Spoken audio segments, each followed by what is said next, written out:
Good evening from the Kingdom of Balance. This is Princess of Balance here with day 173 of going through the bundle for racial justice and equality.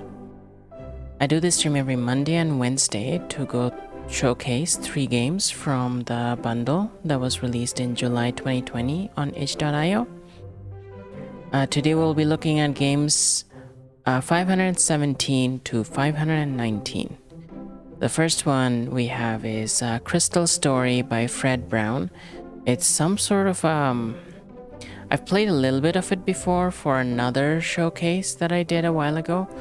Another showcase of indie games, namely IOCon specifically. So I played a little bit of it. It's a Zelda-like game that has some nice retro graphics, pixel art. It's got interesting puzzles from what I remember. Yeah, pretty cool.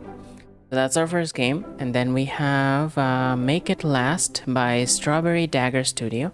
I played one other game by Strawberry Dagger Studio a while ago.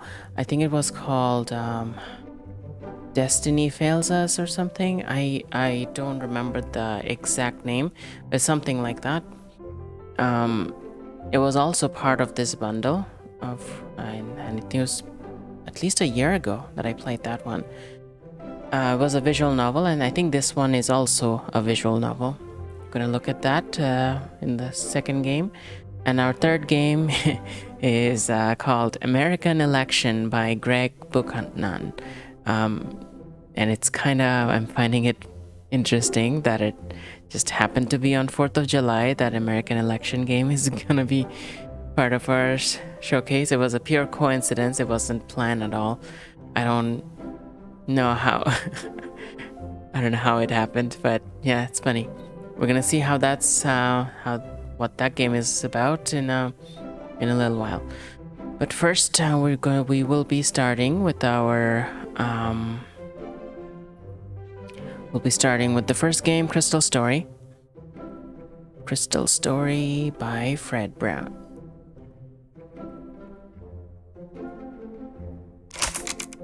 Crystal Story. So it's by Fred Brown. You can get it at you can get it at breadfrown.itch.io. I don't know why the name was the letters were reversed, but I don't know if it was a mistake that they decided to keep anyway, or if it was intentional. But I found that funny. So breadfrown.itch.io, that's their profile. You can check out their other games they made. I don't know how many other games they made, but this one was really cool. Right now it's oh wow, it's free right now. So you can name your price, pay whatever you want. $0, $100, $1,000, all are possibilities. If you want them to have more money, always pay more. It's Crystal Story Awakening is the full name here. What is Crystal Story Awakening? Crystal Story Awakening is an action RPG that blends charming retro-style graphics with fast-paced action, heavily inspired by 16-bit classics. So yeah, it's very retro. Episodic releases. I'm taking it easy with the project right now, starting things off with Crystal Story Awakening. Okay, so that's like the first chapter or something. I decided that the best fit for this game would be an episodic release, and I'm currently working on the next episode after Awakening. I constantly update my devlog and official Twitter. Originally this was known as the preview version, but I felt like this was a great intro to the series, so I decided to let it stand on its own. Dawn of Dusk is their next one, I think. They have the demo of the next chapter out already, so check that out. Players who finish Crystal Story Awakening might want to try out the demo for Crystal Story Dawn of Dusk. And there's the official Steam page you can go to. Okay, so I remember this was playable using a controller. Yeah, it is. So I'm gonna use that. So it's got quick item, jump. Oh, jump is Y. Yeah, talk. I think the controls are mentioned in the game itself as well, so I'm going to start now and then we'll explore it together.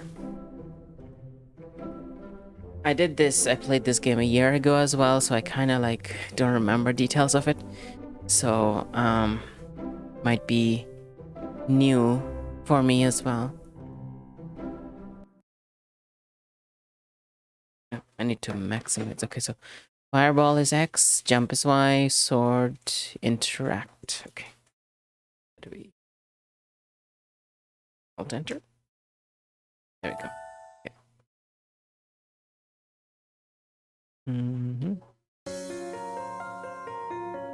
Long ago, in the land of Felsung, there was a crystal that resided in a fortress in the sky.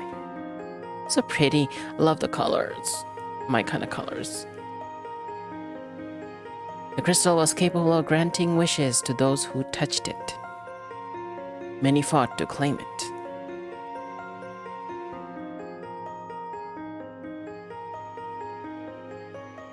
One fateful day, a shadowy beast emerged from the fortress, destroying everything in its wake. I bet it's an anti-crystal. It's the opposite of the crystal. The shadow half of the crystal, maybe. The king ordered his most trustworthy knight to put an end to the beast and conflict around the crystal. Well, the easy way to do is just destroy the crystal. Oh, that's what they did? No? The knight wished upon the crystal to seal the beast underground and to split the crystal into 4 shards. Oh yeah, that's what they did. They broke the crystal. With the quest complete, the knight entrusted the shards to 4 sages who tucked them away.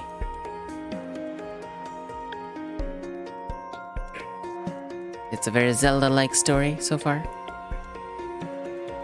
In case of calamity, the 4 sages crafted a pendant that could be used to find the shards. Huh. Love the color of the crystal. Many years passed, Felsung descended into a civil war.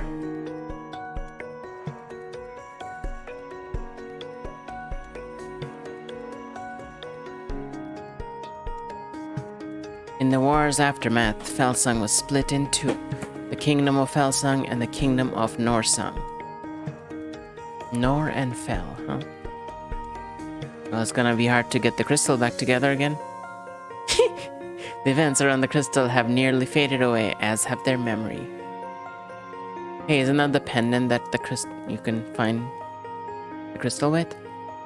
And a baby is wearing it. However, the beast never forgot. Beast has 6 eyes.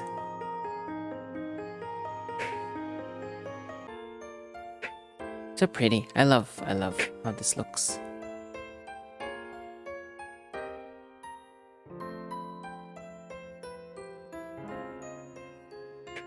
Oh. New game. Fred Brown presents.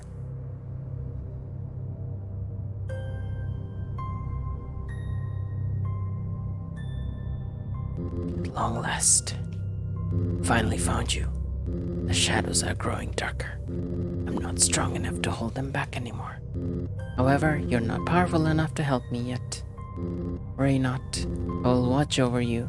I will help you grow stronger. I'll always be with you. Awaken, young knight.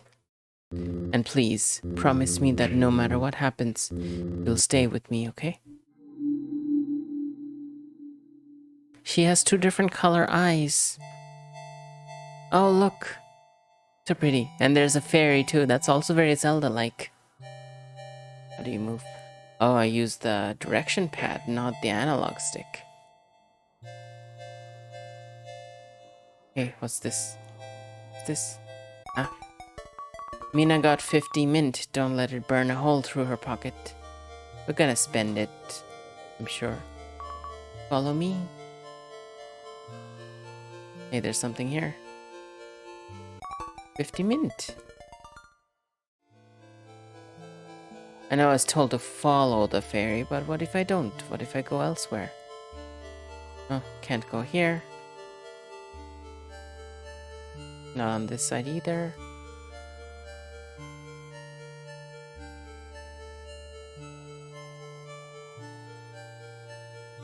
So pretty.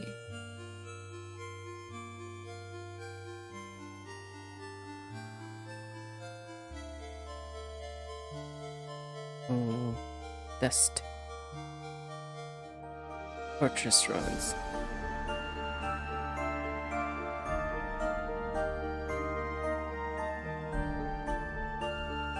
Oh, look, it's a big crystal. Are you okay? You're shivering.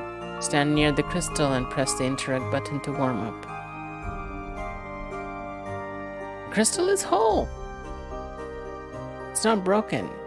It's not broken. Okay.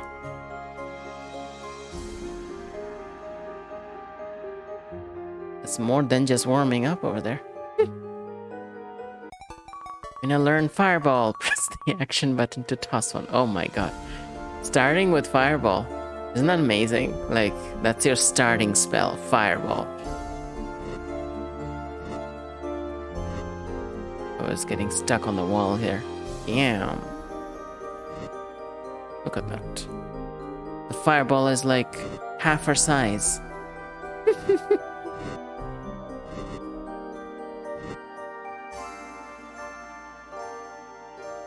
Talk about being overpowered as a child. Okay, what do I do next? Something got... Oh, because I passed by, it got lit up. Hey, there's a chest here? There's a cat here. There's two cats here. The big cat and a small cat. What's this thing? Ah. Oh, hello. Love how this game looks. The music is very nice too. Hello, Awesome Ame. Is that how you pronounce it? Awesome Ame, or is it Awesome Aim? Either way, welcome to the stream. I saw you followed me just a few days ago. Thank you for the follow. Welcome to the Balance Alliance. Oh my god, her hair is on fire. That's how she's lighting those lanterns. I forgot about that. You're the like Amy. Okay, Awesome Amy. Okay, cool. Yeah, it's you're the dev of the Strawberry Dagger Studio, right? I followed your Twitter, and then I saw that you're affiliated with them. So, are you like one of the devs or part of the team? Hey, Shelly, the little avatar show that I hosted you, but I didn't actually pop up, and so how weird is that? Huh? Well, you are like don't you have auto host on? I think that's what happened, right? I'm hosting, but going down to grab my... Okay, sounds good, Shelly. Yeah, Awesome Amy says, yeah, I am. It's mostly just me making games. Oh, awesome. You're the solo dev. Cool. Awesome. Solo devs are awesome.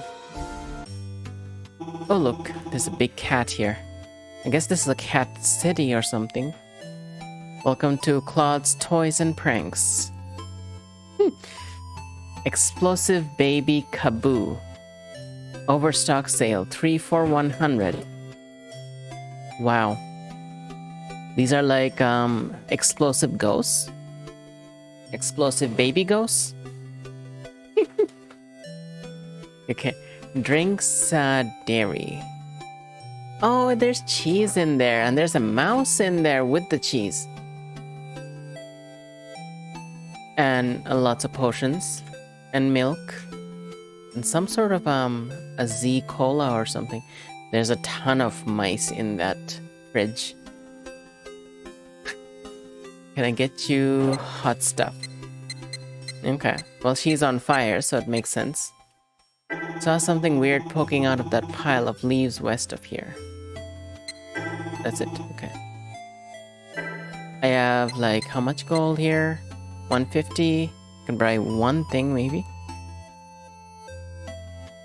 Kelly says, no, I have to come to chat to host you manually. Stream avatar showed Shell Smiley is now hosting you, but didn't pop up in chat. Huh. Yeah, it's inconsistent then, I guess. That sucks. Well, thank you for the host anyway. Thank you for making the effort to do it manually. Baby Kaboo. is a Claude original. This adorable Kaboo doll may look cute, but it's an ill-advised gift. Single use. Yeah, it explodes only one time. Okay, cool. And then we have anti-energy drink of its kind. Triple Z was made to get you to sleep in a hurry. Huh. Oh, that makes sense. Triple Z. Gentle poison. Technically harmless. Comes in grape and melon. Prank your friends or enemies. How about I buy some baby Kaboo? Since it's on sale. There we go.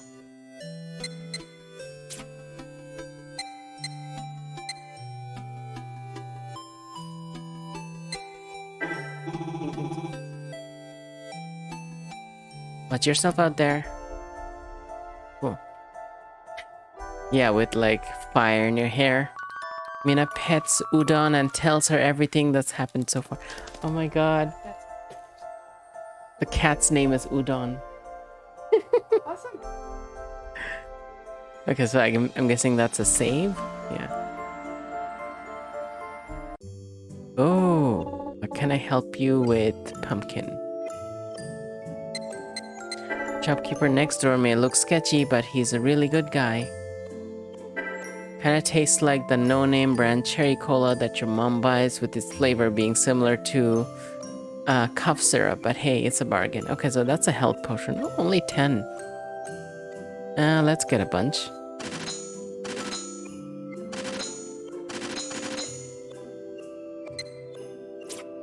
Used up all my money. Mina peeks inside the trash can. It's filled to the brim with empty no-name brand cherry cola cans. What's this thing? Store needs a key in order to unlock it. Mina needs 3 more key pieces to make a key that'll fit it. Okay, so that's those key pieces on the... Okay, we don't need to be here. Can we go to the right? No? What about the left? Nope. Okay. So we can't go there, it seems. Now let's start with this path then.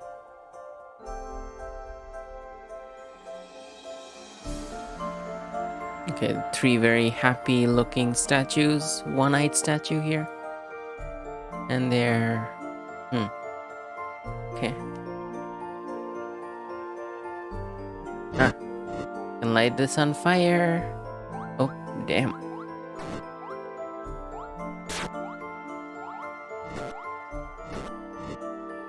Huh. They don't stay dead, apparently. I see a key piece over there, so I should go get it. Oh my god. There we go.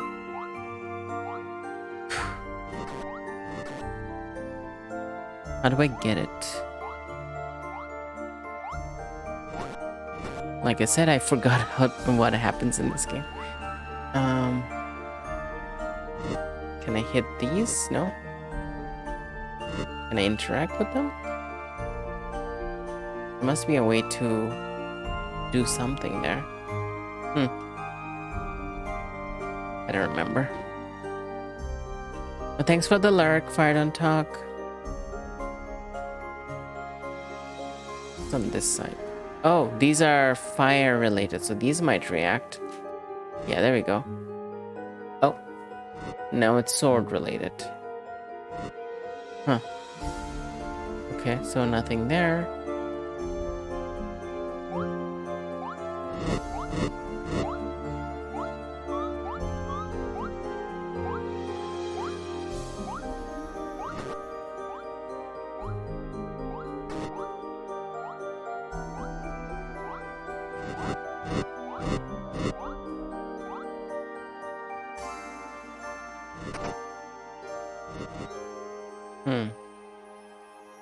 Oh, I remember. I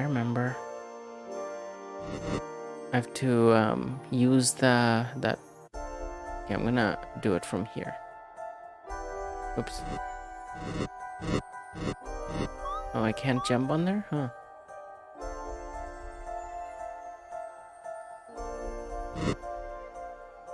There we go. Okay, that one's done.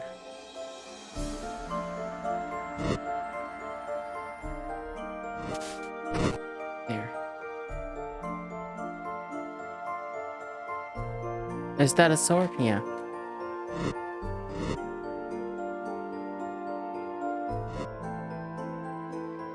What does it say here? Nothing? Okay. And I got the bright sword. Press the attack button to cut stuff. Yeah. I think it's holding the attack button for a while will perform a spin slash. So it's very much like Zelda.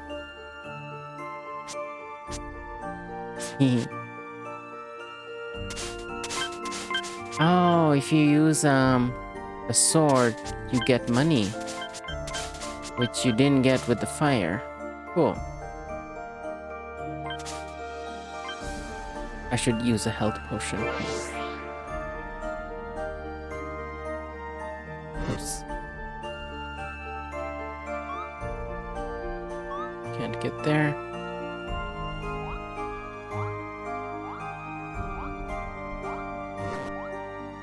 Oh, you can kill them now. So fire doesn't kill them, but the sword does. Interesting. Whoa, did you see that? There was a shadow version of her. Disappeared. Oh. Hey. Oh, we found one key. One piece of the key. Anywhere else to go? No.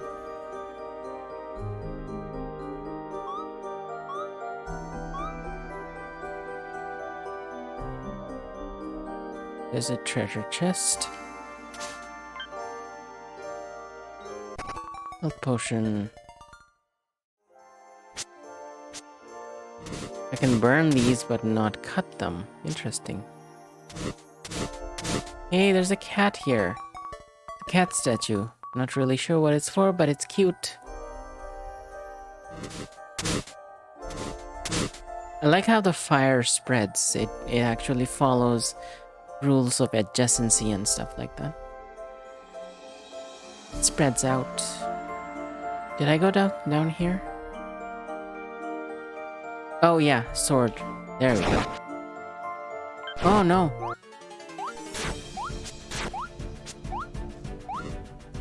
Oh, okay. Okay.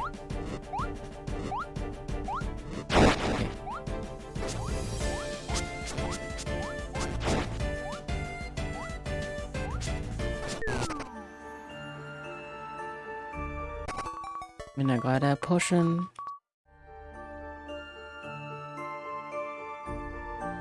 I would love to drink cola out of a heart-shaped bottle.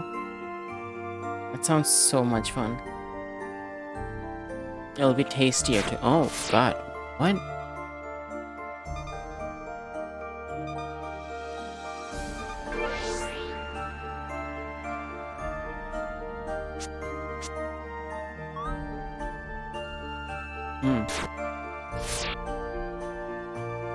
There we go. Ah.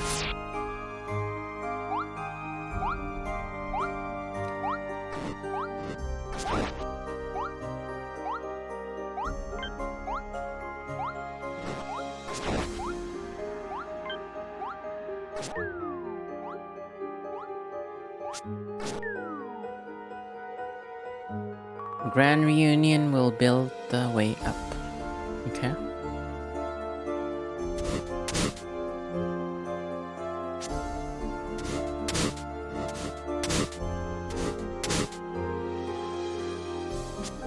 A grand reunion will build the way up.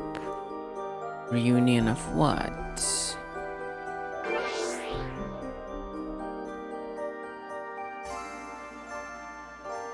Oh, come on. Don't go walk in there.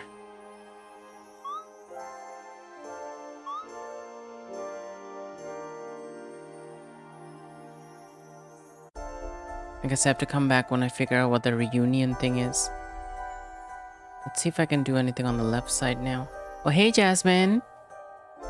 I like the music I'm watching in the background while I tinge? to organize my room. Okay. Did a lot today, but need to get stuff off my bed. Okay, cool. I'm glad you've been, you feel you've been productive today. Always a nice thing. Oh, spin attack. I need to do a spin attack on these. Okay. There we go. Oh my god, those things. I hate those things.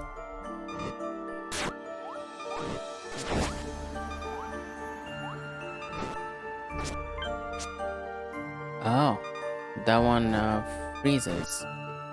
Interesting.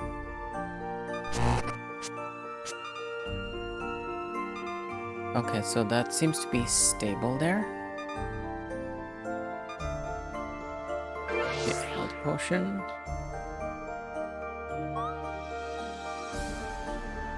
Jasmine, I'm not sure if you remember. Oh my god. Not sure if you remember, but I played this game once before in a different, for a different event. I barely remember it, but so it's almost like playing it again. But yeah, it was for IOCON in 2021, I believe.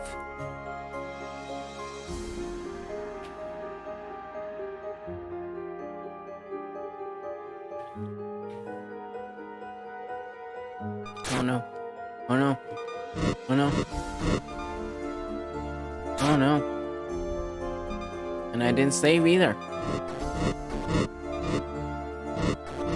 It was a close one.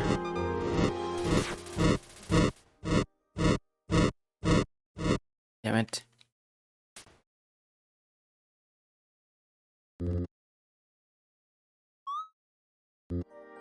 Let's try. Oh god, we have to do it right from the start. I knew I should have saved.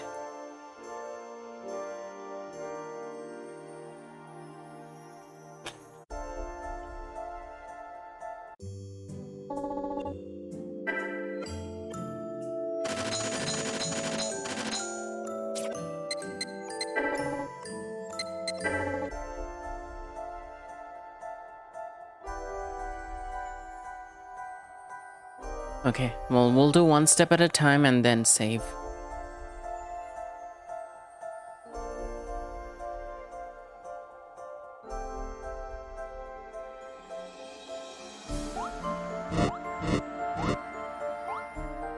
Have my sword yet? To go get the sword.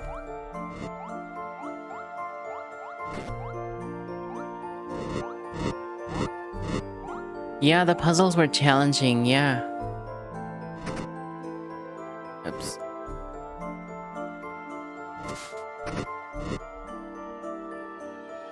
No, no, no, no, no. Ugh.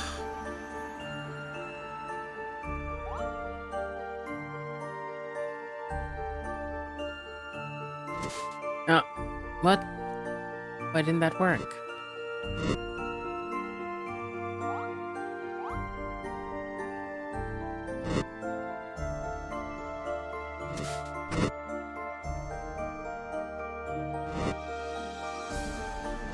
There we go.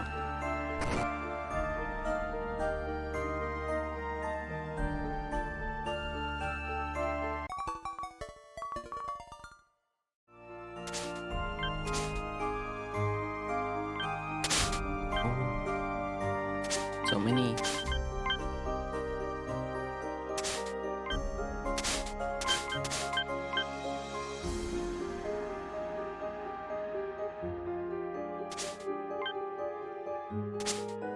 Can I jump on there?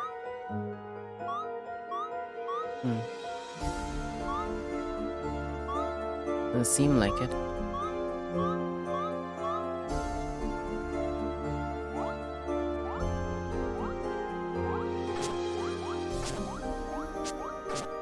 Have to burn it first. Yeah.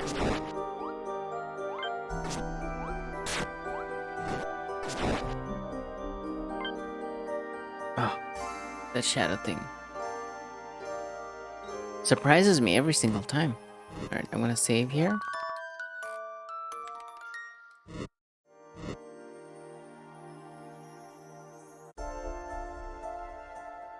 Get that first piece of key.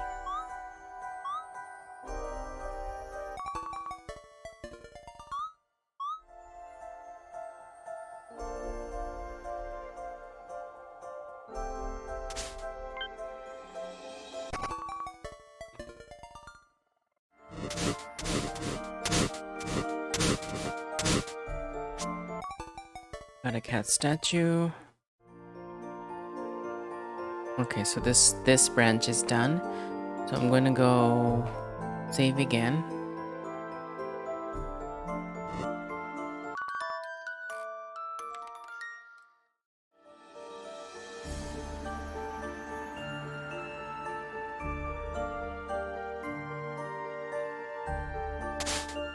Oh, I missed that. Okay.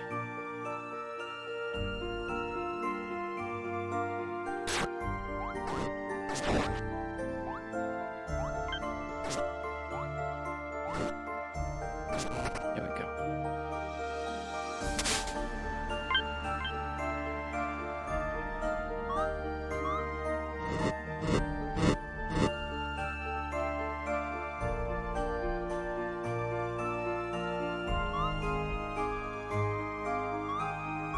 I was checking if I could get up on top of that. No, I can't.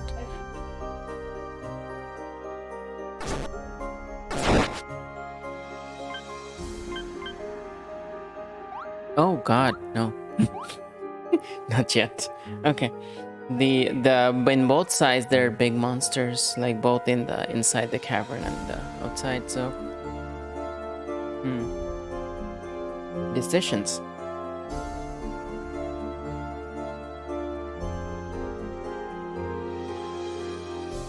Okay, I'm gonna try the one down here first.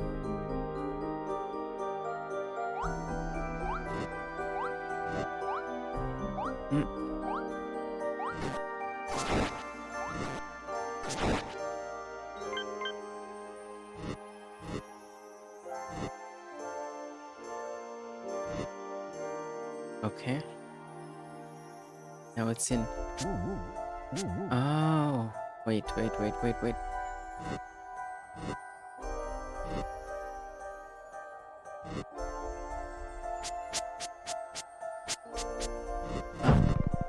There we go.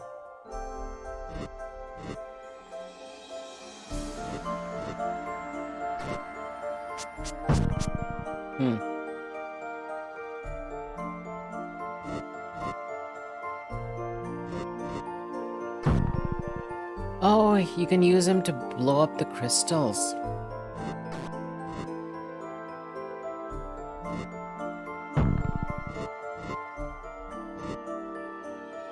Interesting.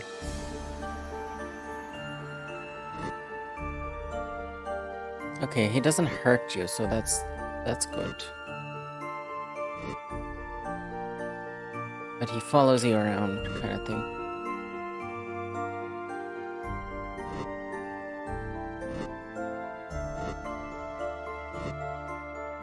There we go. And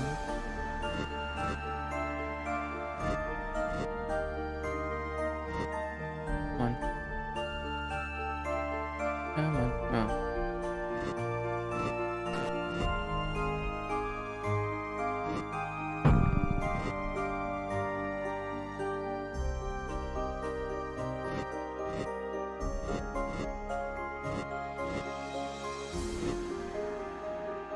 Come here.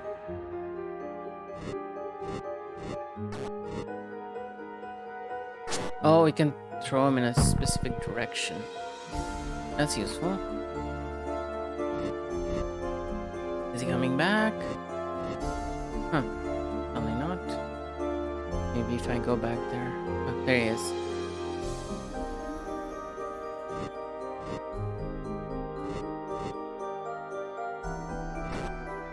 Let's do this direction. There we go. Ah, health potion.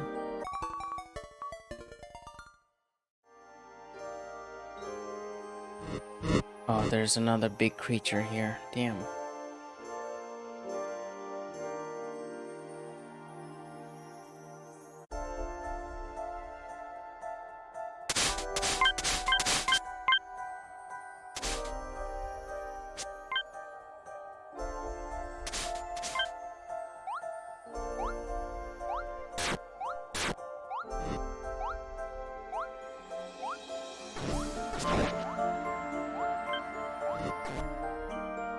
Okay. Let's see what this statue is about. Oh. Didn't see anything.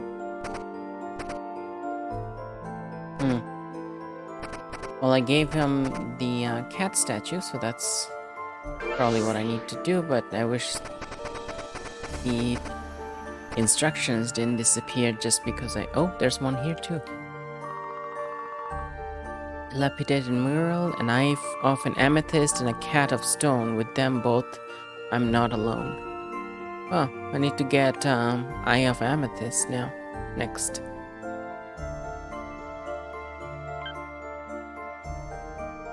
Oh, good.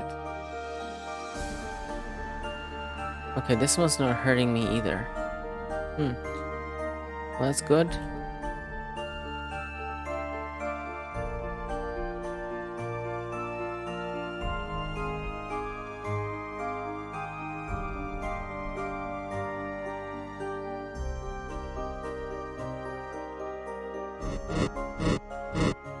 That didn't do anything.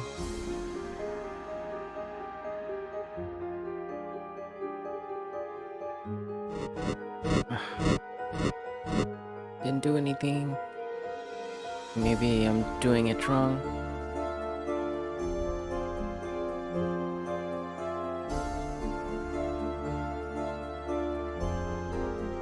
I should go save first before I do anything else.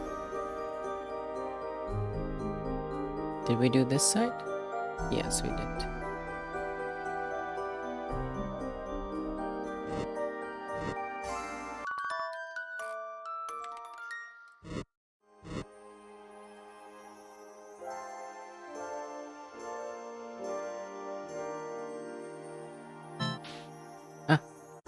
That's my inventory. Sword, cat,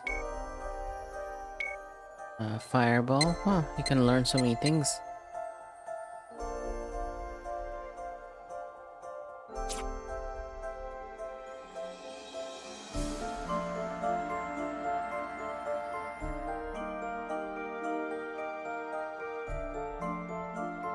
Let's go into that big hole now.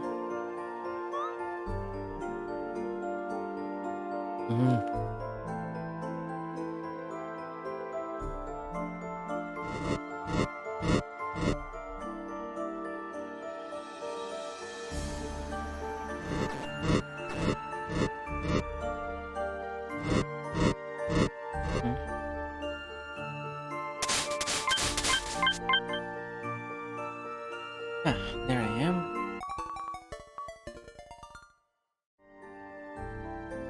Oh, amethyst eye. Hey, that's the thing from, that's the thing the other creature needs. The statue needs.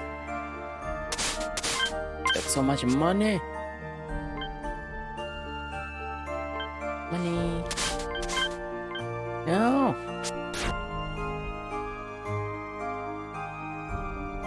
Oh my god.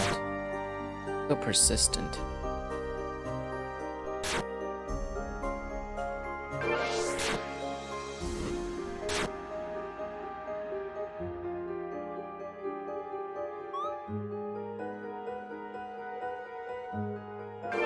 Get more health potions at some point. But I'm gonna go give the eye first. At least this one doesn't touch me. There we go. Ah! That's face. On the right side, I believe. Oh, this is hurting me now. Damn it.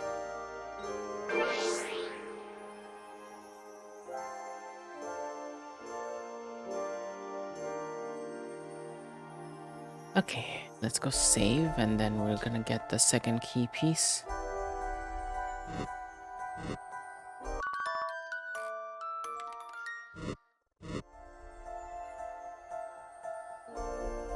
Here, right? Oh, yeah. I don't think I've been here yet. Damn. Oh, shit. Not this time. There we go.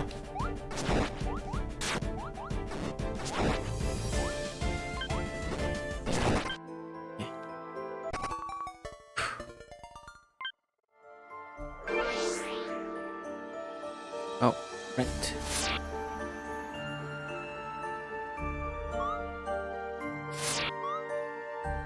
Oh, still hit me.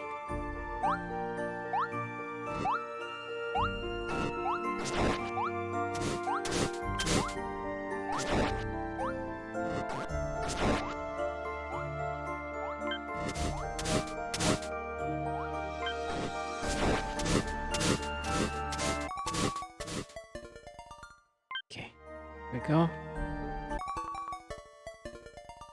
One more. Maybe the friendly shopkeeper at the spider's eye can help. Oh, okay. Can get hints from the shopkeepers. Oh, still attacking. Oh, there's more enemies now.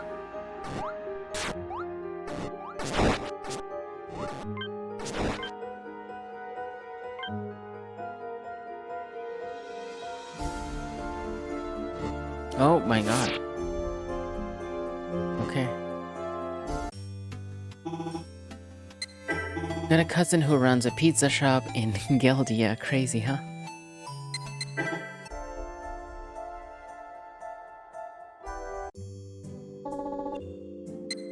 Hold out your hand, honey. There's something I want you to have. Okay?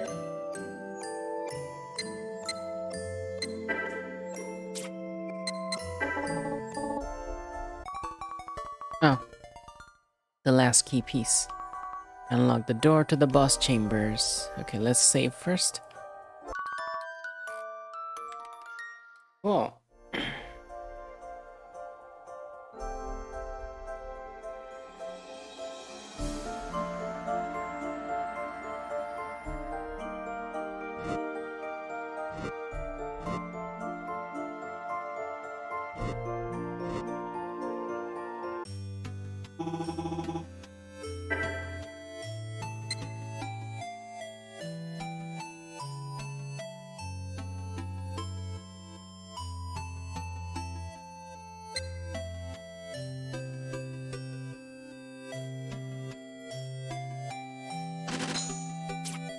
I wonder if I can trick any enemies using that poison.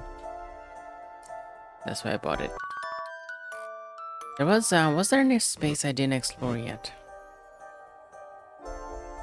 Feel like I might have explored everything.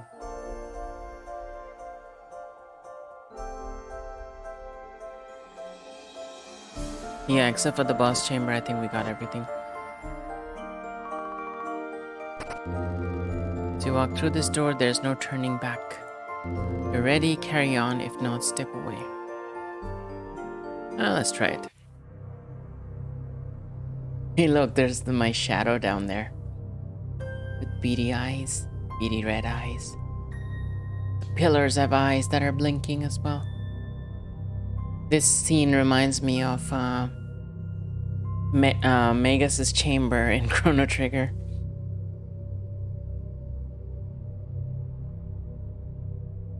And going down this long dark corridor.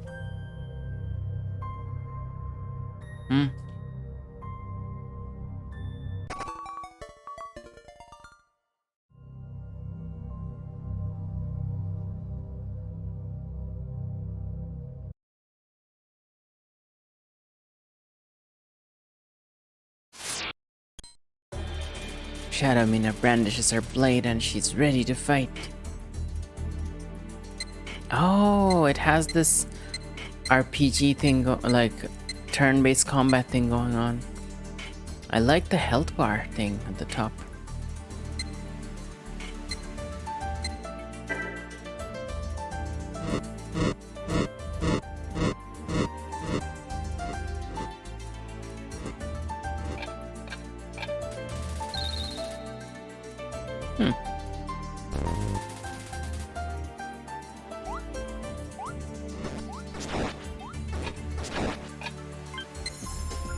Okay.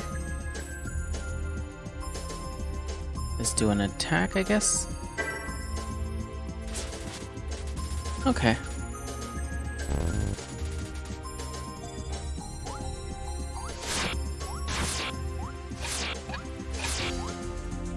That went okay, I think. I don't have any arts. I have health potion. Oh, I do. The cerebral code to single use. Gentle poison. Let's try the baby Kaboo. Okay.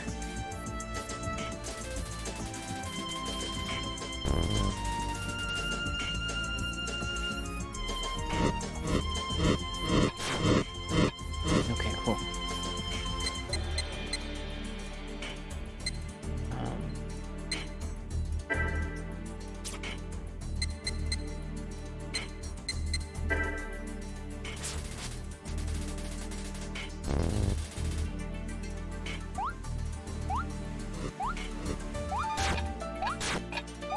Damn. Doing well.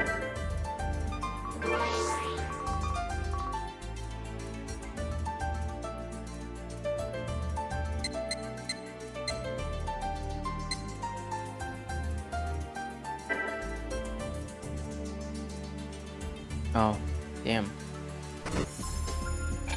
Damn it.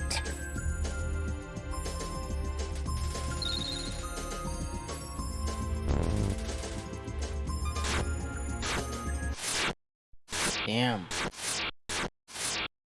That was really harsh. I did save, right? I think I saved.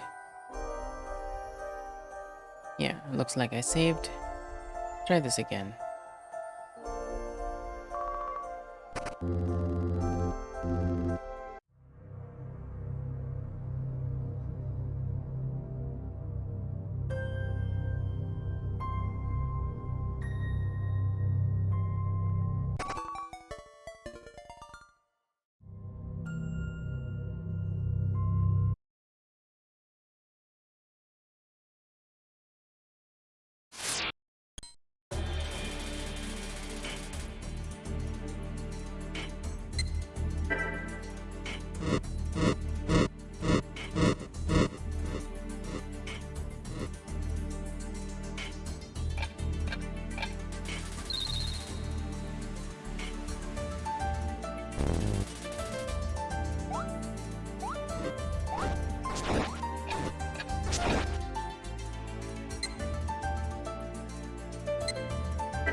Okay, staying in a corner is pretty safe for that scenario.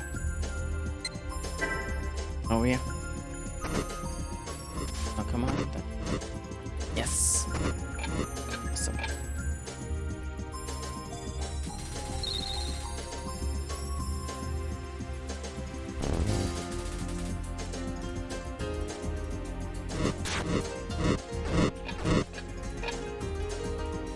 Okay, that wasn't too bad. What happens if I reach full charge? Let's do that. Oh. Oh no, this is like... It's gonna be hard. Okay. Ah.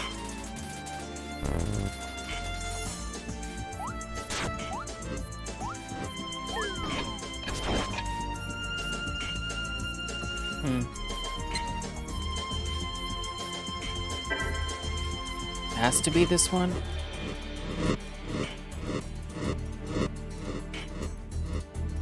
Yes. What? I broke it though.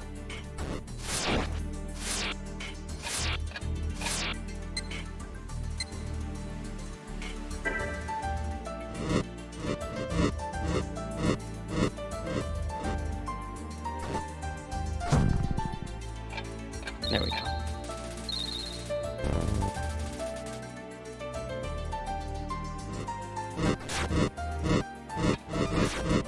Okay.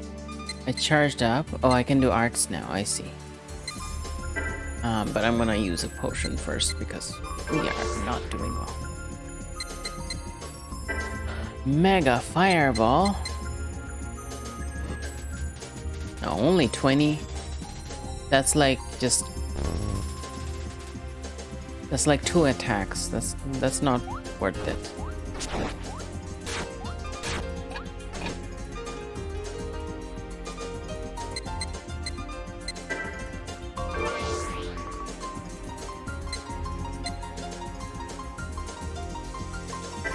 What if I take a... Okay, not yet. Let's do this. Let's do regular attacks.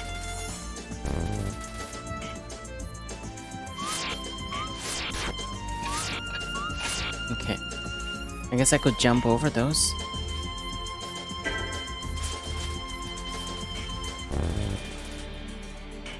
Oh my god, there's 2 now.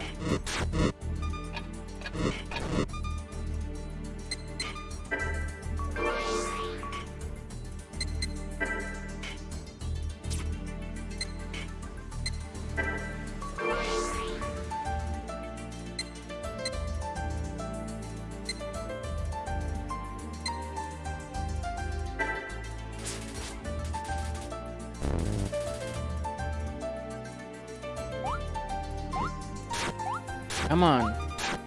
Come on, do it. Ah. I pressed it so many times, it didn't respond.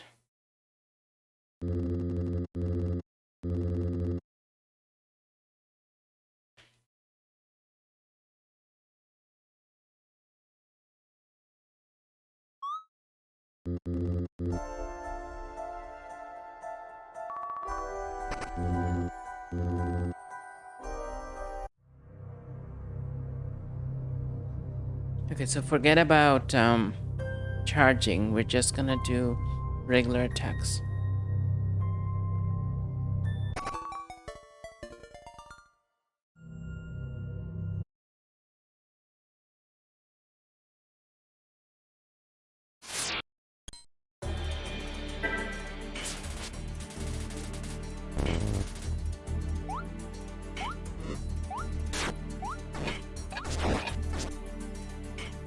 If you get attacked, you can't attack right away. It's like there's well, I forgot the technical name for it, but like that time when you flash after you get attacked and can't move for a bit.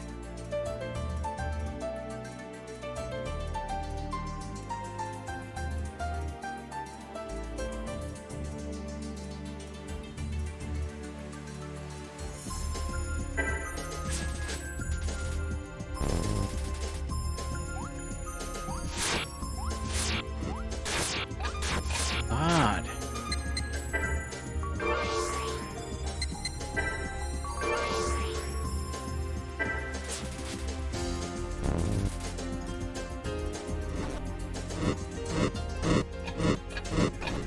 Okay, survived that one.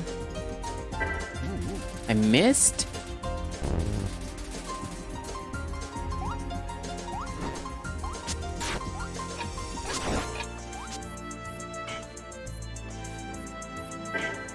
How do I miss? The missing wasn't happening before. Come on. Ah, that enemy just can't attack it.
Why do you put me in the middle? I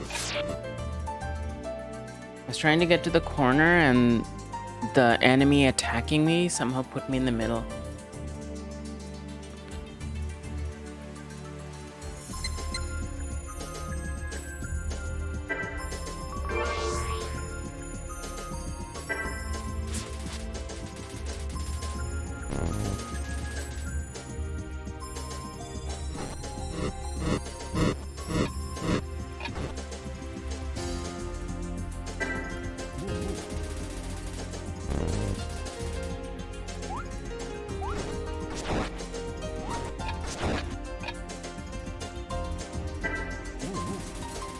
Okay, I have to do different things.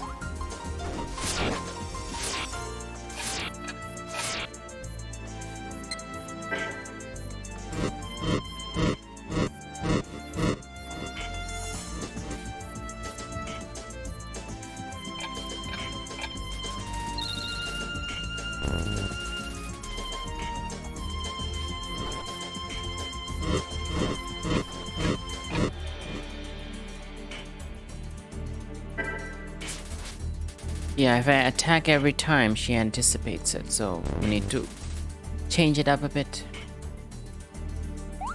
Oh god, 3 of them. Okay. Oh, okay. Oh, it didn't work. It burns out so quickly. Oh, no, no, no, no, no.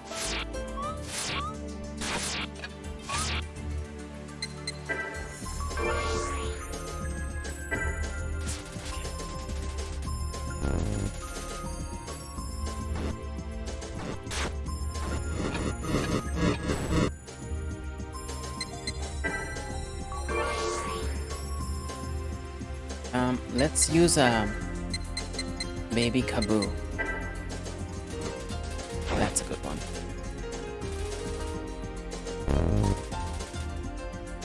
Oh my god. Big ones. Oh, there's a health potion there. What's going on here?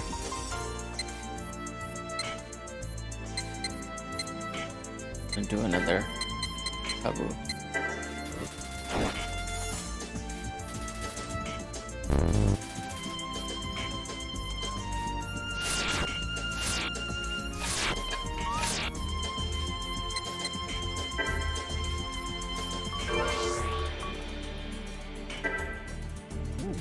Oh my god, I missed. Big! They're so big! Okay. Alright, I'm just gonna do one more Kaboo then.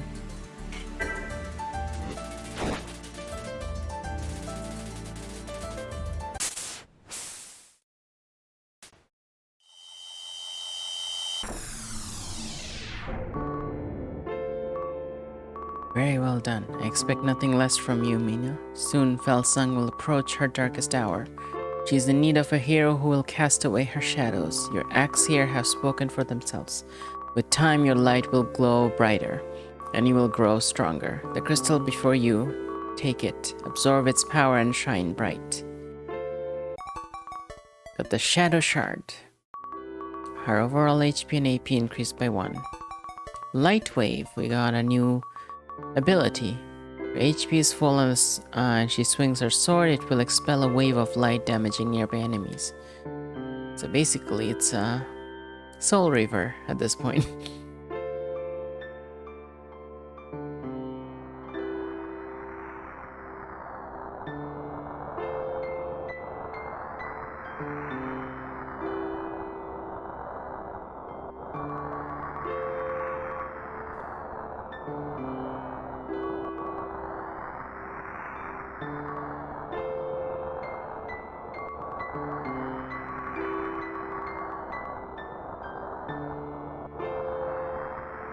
Sorry, I forgot to read it.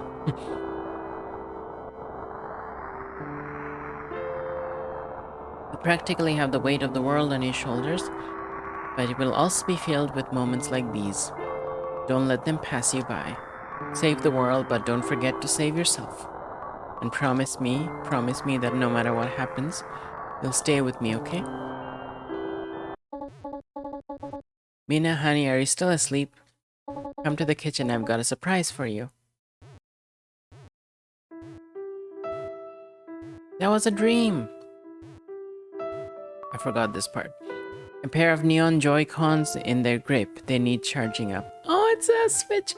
Okay, so I guess they are hinting that this is supposed to come out in the Switch. Because, I'm also noticing the controls are laid out like a Switch control. A TV. Mina's mom gave it to her for making honors at the academy. Academy Handbook. Mina found it after cleaning her room. Other plushies. These are one of Mina's most prized possessions. The one on the right kind of smells like jerky and dirt. I don't know what that is a reference to.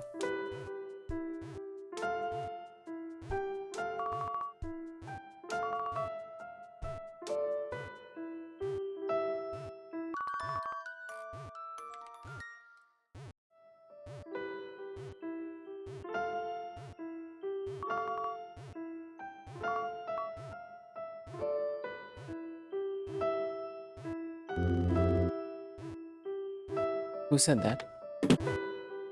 It's a Roomba.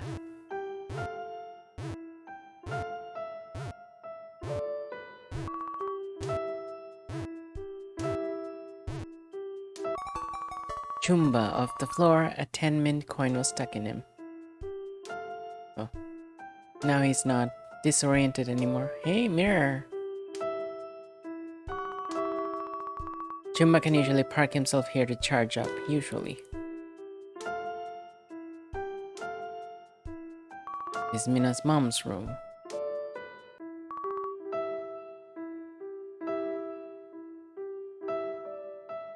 There you are. I was about to check on you.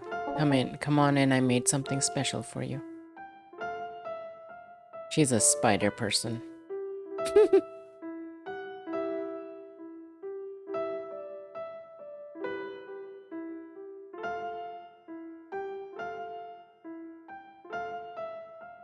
How cute. It's a birthday party. Sort of. It's a cake. Strawberries. Did you enjoy your breakfast, Pumpkin? I hate to be in a rush, but I need to take care of a few things at the shop before it's time.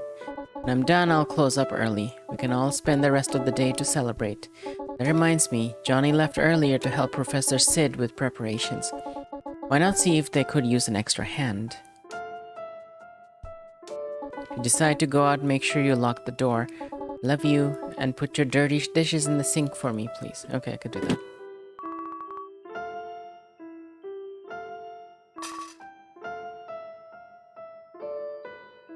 What's this book for? Hey, there's a big kitty here. It looks under the sofa. Mina got a safety pin. This item reduces damage she takes by 1/4. Ooh. That's cool. Feel like I've said... what?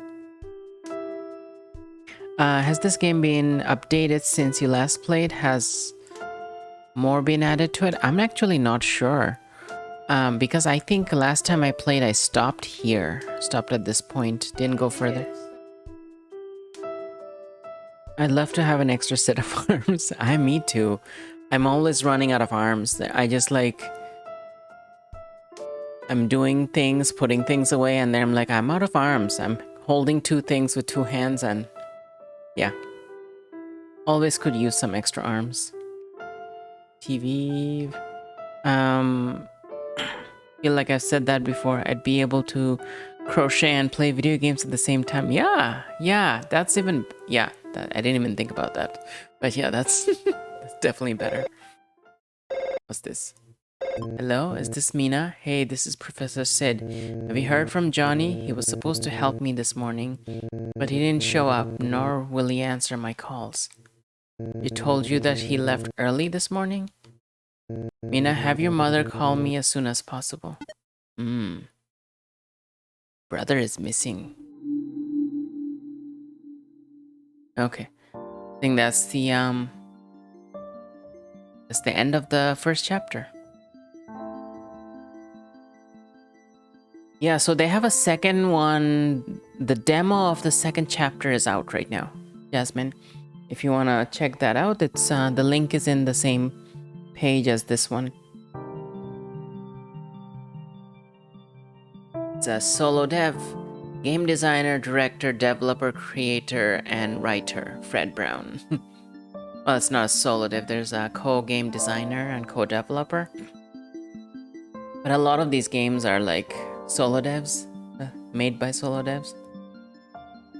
See, Fred Brown is the lead artist, UI designer, animator, and art director as well. And Joey Brown is the art advisor. I wonder if they're sibling or a partner or a family. Cool.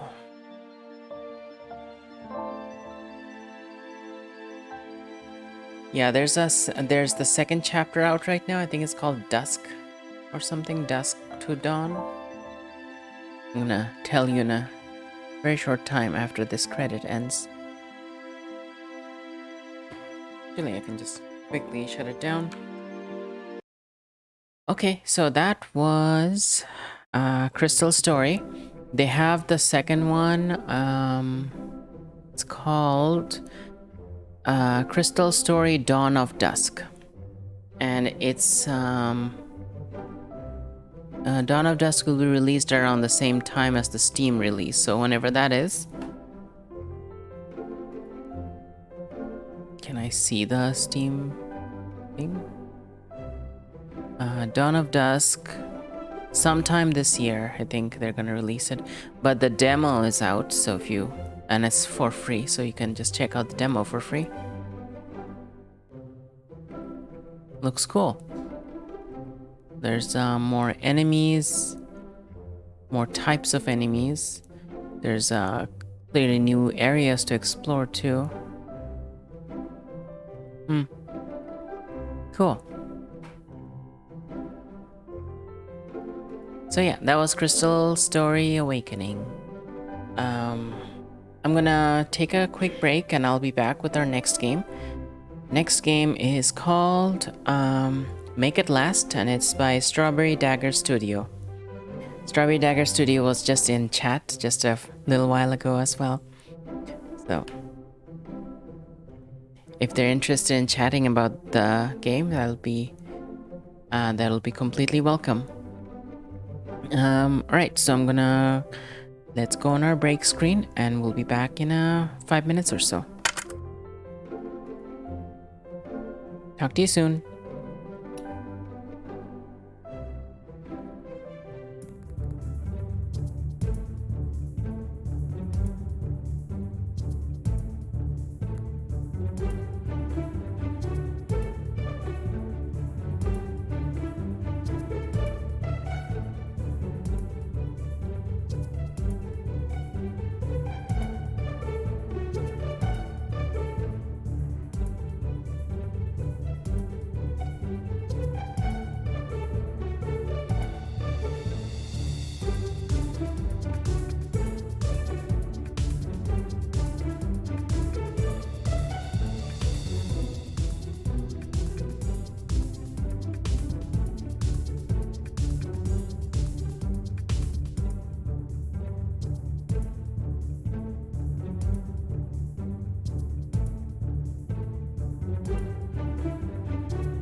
Hello, I'm back.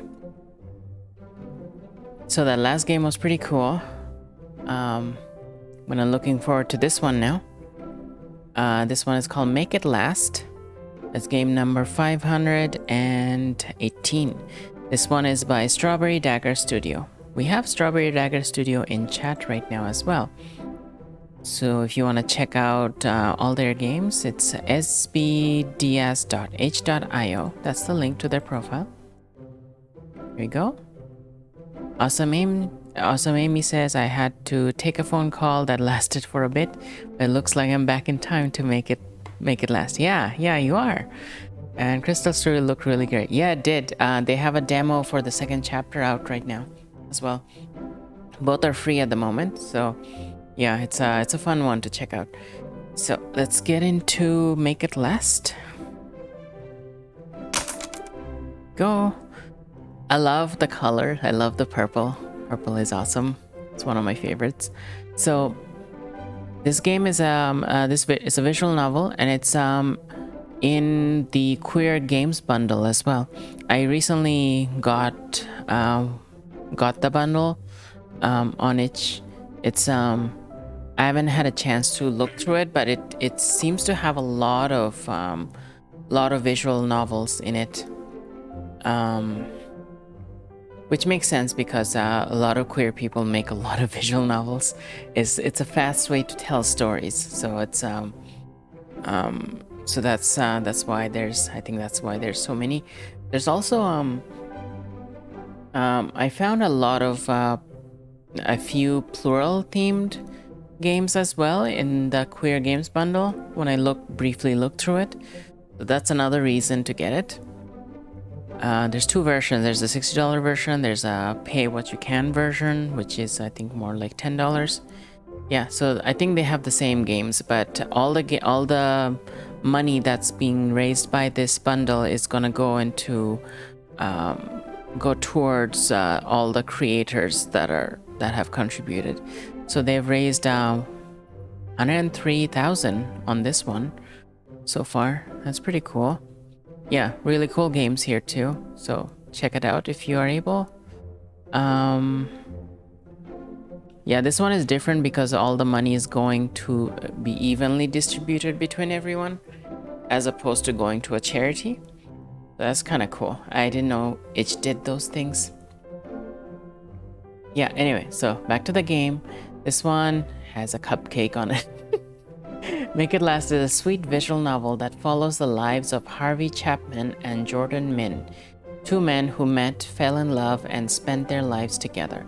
Harvey and Jordan's daughter, Candice, is coming over for dinner tonight. While the two prepare for it, they both explore some important memories from their past. Oh, that sounds really cute.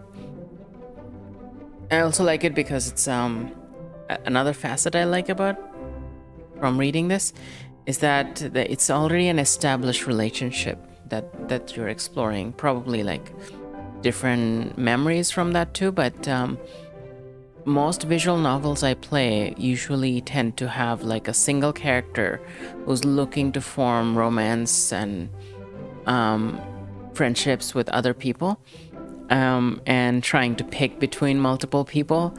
I kind of like that's the formula for most visual novels, but it's nice to see stories where there's already established relationship as well. I think that's interesting.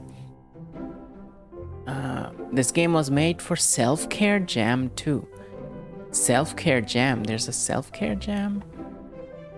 I've never heard of that. Huh. I don't know if it's a yearly thing or a bi-yearly thing. Huh, okay, cool. I'll look it up, look up info about it later. But that sounds really interesting, a self-care jam. Is there a second one? No idea. Let's try this out first.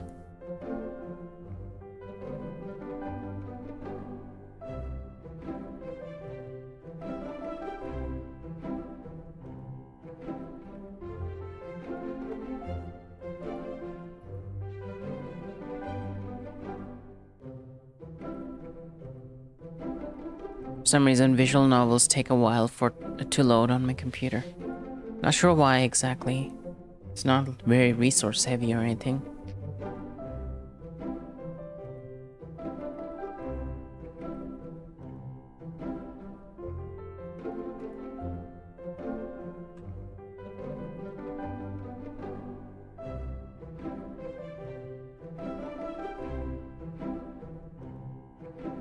Oh, that purple is going so well with my overlay. It's the perfect shade.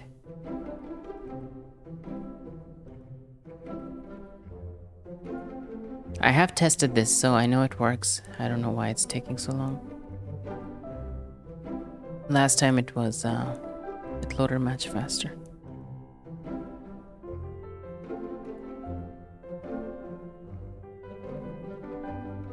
It's one of your favorite colors as well? Awesome.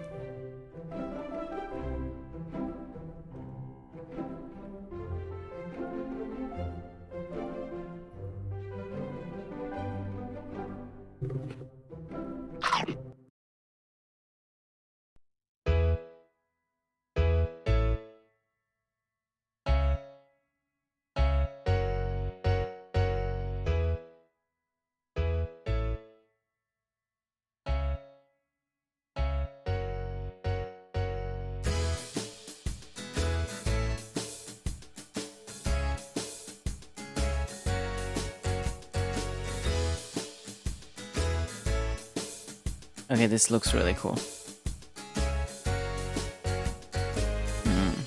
That splash color stuff is really cool. Oh, I like the menu as well. Oh. It's a really nice way to like... Oh, it actually blends in with that background. Huh. Awesome. Any options I have to do? I think it's all good. Maybe turn it down a little bit. Slightly. Okay, there we go. Wonder what that looks like.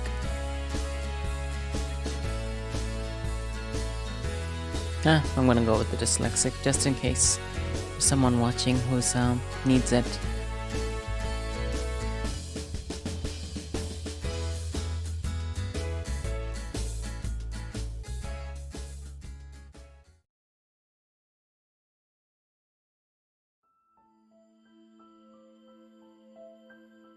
Oh, pretty. I love the watercolor effect. When Jordan was 12, his family moved from South Korea to a little town in the United States located in northern Idaho. When he was saying goodbye to his best friend before the move, Jordan kept thinking about how he wanted nothing more than to kiss this boy. He realized that his intense feelings of friendship were mixed in with an intense romantic crush. His realization had been confusing because he never knew that he could even have a crush on another boy. Upon this realization, he looked back on his life and knew that he just never felt the same way about girls. He felt that he had broken some rule that everyone else knew, but no one ever filled him in on.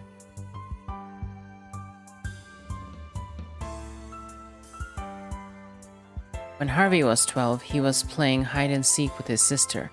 Harvey had decided to hide in his father's bedroom closet. Harvey had forgotten that there were rules at the start of the game. Stay outside, hiding in the house was off limits. You must stay in the neighborhood.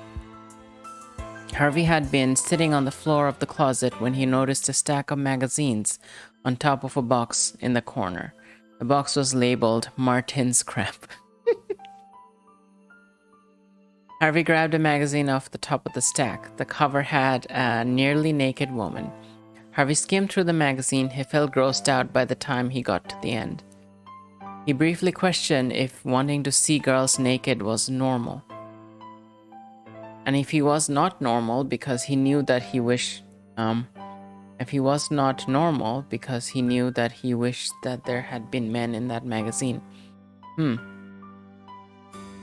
Harvey tossed the magazine back onto the stack and continued hiding.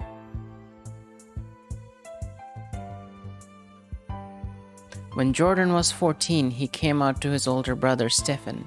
Stefan was supportive. He hugged Jordan, who had started crying during all of this, and told him that he would always be there for Jordan. Jordan choked out a question through his tears.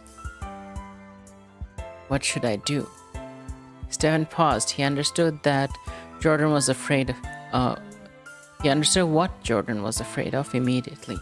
He looked at Jordan and told him, if you don't want to come out to them, you don't have to. I'd like to say that mom and dad be supportive, but... He had trailed off. Jordan nodded. Love the watercolor stuff. It's so pretty. When Harvey was 14, he was helping his mother in the garden. His father came home from work and shook his head as he passed by the two of them. Harvey's mother glared at his father. Harvey asked his mother why his father was always upset with him. She put a gentle hand onto his and said that Harvey's father was traditional about how things should be. She followed up by saying that there was nothing wrong with doing what makes you happy as long as it doesn't harm other people. Harvey was confused, but hearing that from her made him happy. Later that night, Harvey asked his father what would make him happy.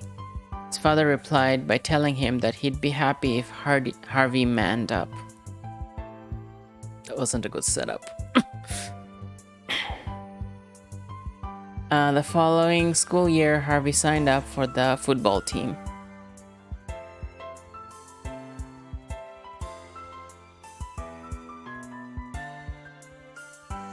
When Jordan was 16, his mother was sitting down at the dinner table when he got home from school.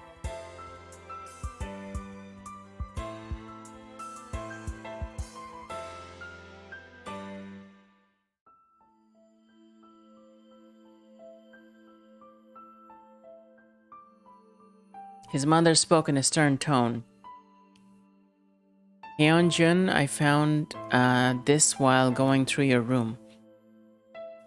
Sitting in front of her was Jordan's diary. Jordan's stomach dropped. No, Mom. Mom, you can't tell Dad. Everything about her physically seemed calm, but Jordan knew that she was furious. Her hands clasped in front of her. I'll not tell your father because there won't be any need for it.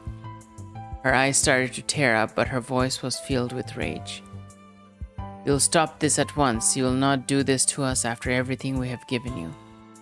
We'll burn this in the stove before your father gets home from work. And from this point forward, you will start going on regular dates with girls. Eventually, you will get married and give us grandchildren. I know you wanted to start a family, but there's absolutely no way that's going to happen if you continue this path that you're on. Jordan watched her open the wood stove and toss his diary into the fire. Every thought, every feeling, every drawing, every secret. Everything he had written down in his diary was disappearing in front of him.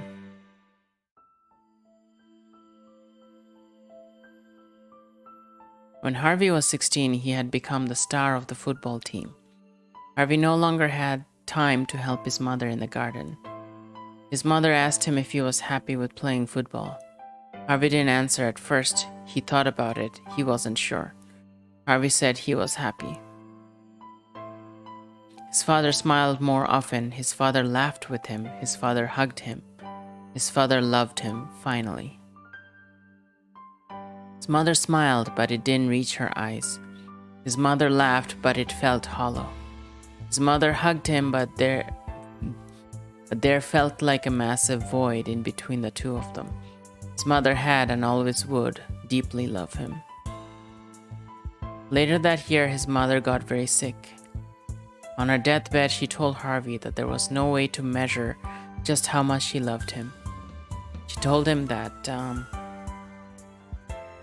no matter what he does in life, that she would be proud of him. She told him that she owed it to himself to do what made him happy.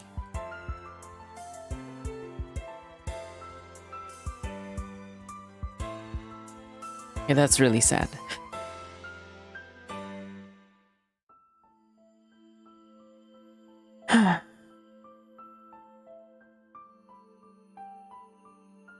She told him that when he finally found his happiness, to do what he could to make it last. She held Harvey and his sister's hands as she passed away peacefully.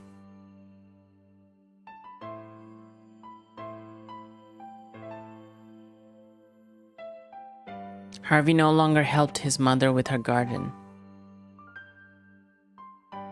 When Jordan and Harvey were 19 years old, they were in college. They met, they loved, they lived. Their lives changed from that point forward. It's been over 20 years since they started building their lives together. Wow, they're like 39?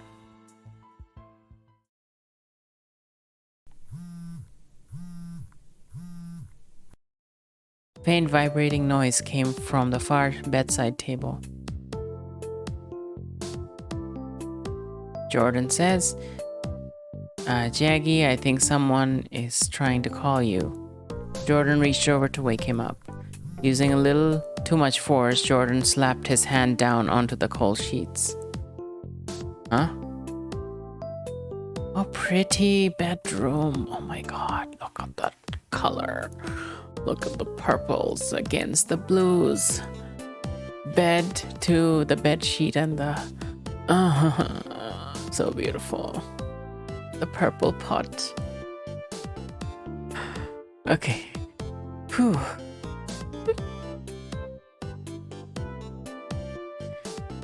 Oh wow, that was emotional. I'm gonna take a few seconds. Look at this scene for a bit. I'm gonna take a snack break.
Okay, I'm back. Yeah, no, I just needed to have some snacks and take a few moments. I'm good now. Yeah, emotional stuff generally just comes out of nowhere. That's normal for all stories. Yeah. And yeah, heavy and emotional it's fine. You know, that's normal for queer stories. Especially if we're talking about teenagers. Yeah. Yeah, like death of parents generally make me quite emotional nowadays, especially because my father passed away a couple of years ago in 2020, end of 2020. So it brings those up whenever I read those. There's like yeah, with my dad, he was very near the end, he was always very worried for me because I guess he had forgotten on some level that I was doing better now. So it kind of like it reminds me of that. But yeah, this room is gorgeous. I want a bedroom like that, except I would want a bedroom where I could change the wallpaper color constantly, like a digital one. Like Because then, like, if each of us, different people front, they would want a different color in the walls. This bedroom is so pretty. Okay. He rolled over. Jordan found that he was alone in the room. Jordan leaned over to see who was calling. Candace. Designing this room was a lot of fun. Yeah, it must have been. It's beautiful. He didn't want to make her wait any longer, so Jordan grabbed the phone and answered. Hey! Hey, what's going... Papa. Jordan realized that Candace didn't know who she was talking to. Well, I've been trying to get a hold of you all morning. Cupcake, it's not... I was wondering if... Candace, it's Daddy. Papa just left his phone in the room. I'm glad that they have like two different words for each of the parent. Oh. He sat up in bed. Candace went quiet. What's going on, Cupcake? Jordan could hear her her breathing on the other side of the phone. I was wondering if I can come by for dinner tonight. Of course, Cupcake, you know what? That's always okay with us. There was a muffled noise coming from her end. I know, I'm asking right now. Also, Daddy, my boyfriend is going to come by. Huh? Wait, boyfriend? Did you say you have a... See ya tonight. Tell Papa to call me, please. Love you. Slide that information in there quickly. The phone screen lit up with call ended. Jordan glanced at the clock. It was fairly early in the morning. Jordan pulled himself out of bed, got dressed, and unplugged the phone from the charger. Jordan wasn't sure why Harvey had gotten up so early, but he thought that he might as well bring Harvey his phone. Harvey? Huh? Oh, hey sweetie, I see you finally got up. Finally got up? It's still early. Speaking of, what are you doing up this early? Nothing, I was doing nothing. So suspicious.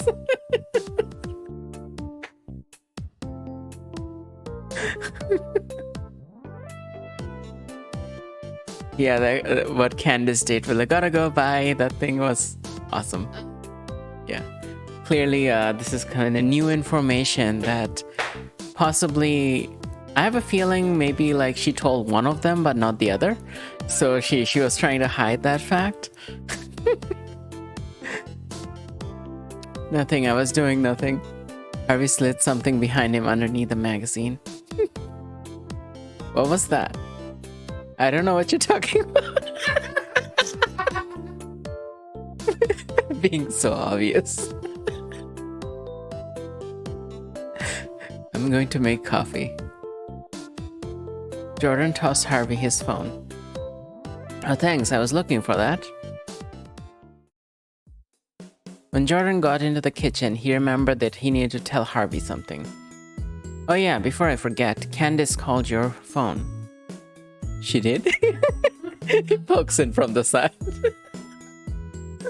That's really well done.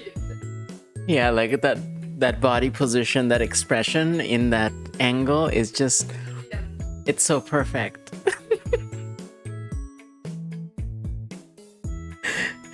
That slide is your favorite part too? Okay, awesome. Yeah, I can see. Okay, I'm gonna save it here. Turn. And you answered it? What? Of course I answered it. What was I supposed to do? Ignore our daughter's calling? No, ignore our daughter calling? Good point, good point. So, did she say something interesting? She told me to tell you that you should call her and that she's coming over for dinner tonight. Oh yeah, that. That? I mean, that's cool. Can't wait. He knew already. What's going on with you? Harvey tried to hide a grin. He failed miserably. Nothing. He turned away quickly, unable to keep the smile off his face. He opened the fridge. He spoke in a sing-songy voice. Did you want breakfast? I picked up your favorite. Harvey pulled out a bag from the fridge. Jinja? Gomao? He was distracting me with food, and it was working. Harvey walked over and kissed Jordan on the cheek while he handed him the bag. You're cute. I know. Their whole house is blue. Their entire house is blue. That's awesome. Oh yeah, she graduated from M something Mumbai, was it? Mumbai High School?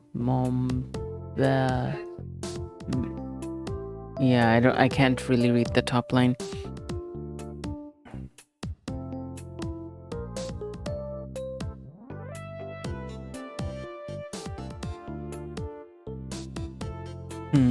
Family photos.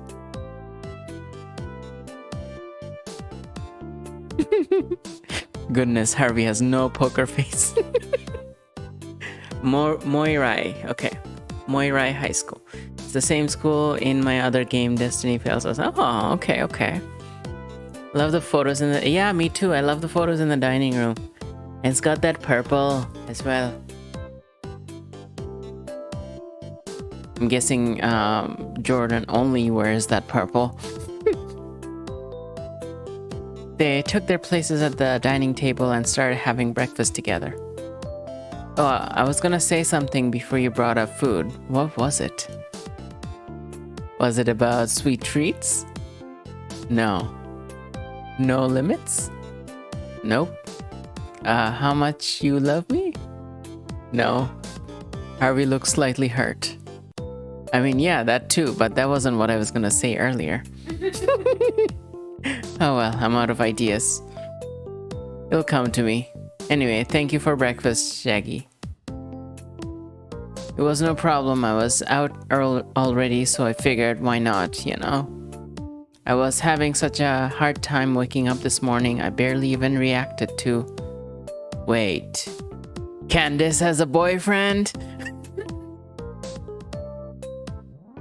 Jordan, with his great timing, yelled at right when Harvey had started taking a drink. Harvey choked and coughed up someone to his arm. Sorry, I didn't mean to startle you. She has a boyfriend? Who is he? She didn't say, but he's coming for dinner tonight. I guess we'll find out then. Candace, this better not ruin the plan. Oh, there's a plan. There's another plan. Sorry, I didn't hear that. What'd you say, Jackie? I said I hope he's a good guy. She deserves it. Jordan didn't hear what Harvey had said, but he was pretty sure it wasn't that. Harvey pushed his chair away from the table. I'm going to run some errands. Do you need anything? Didn't you already go out earlier? Yeah, but a couple places I needed to go to weren't open yet. It's my fault for not checking with their hours beforehand. So, did you need anything? I mean, if you're going out, there's some stuff at the grocery store you could pick up for dinner tonight. Are you sure you want to cook? You always do. I can do it tonight instead. No thanks. Plus, I don't want you burning my kitchen down again. Oh, come on, that was over 20 years ago. I got evicted. All part of my master plan. I got to move out of my cruddy apartment and find a new place with you.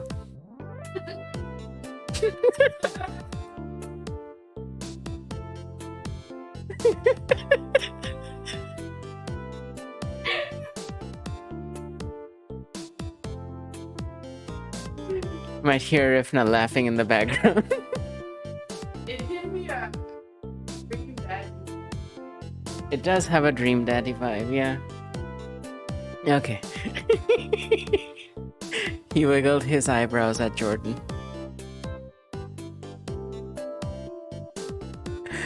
His goofy expression got to Jordan, and they both broke into laughter. The eyebrows are slaying me, Jasmine says.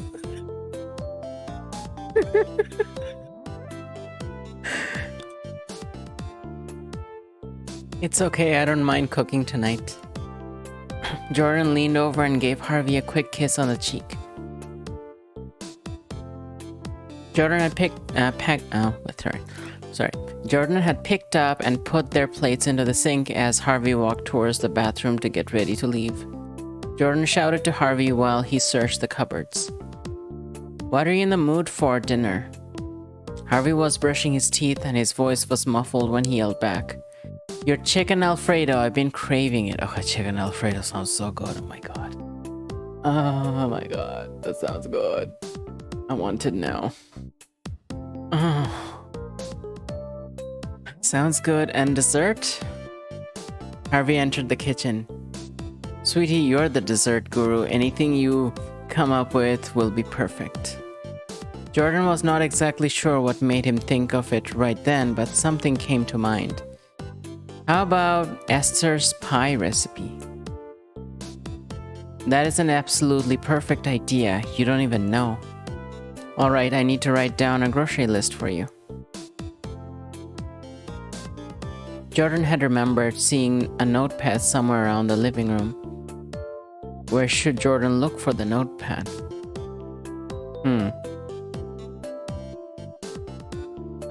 Near the laptop. Let's try that. Jordan walked over to where the laptop was. "What are you doing?" Jordan moved the laptop to see if he had set it down on top by accident, looking for the notepad. "I think I saw it upstairs." "Why would it be upstairs?"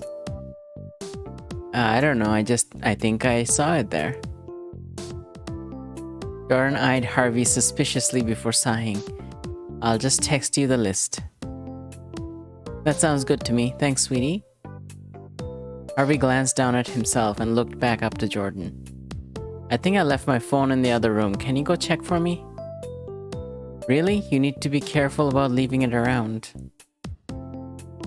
Jordan left the room and looked around for Harvey's phone. Harvey had left it on the dining table. His misdirections are getting better. There was something in the laptop, I bet. Hey, Fire Don't Talk. His eyebrows and eyes look exactly the same in this shot when his eyes are closed. Yeah. You're going to end up leaving it somewhere around town one of these days. I know, I'm sorry. Jordan felt like something was different in the living room, but he couldn't put his finger on it. Haha. He moved things around.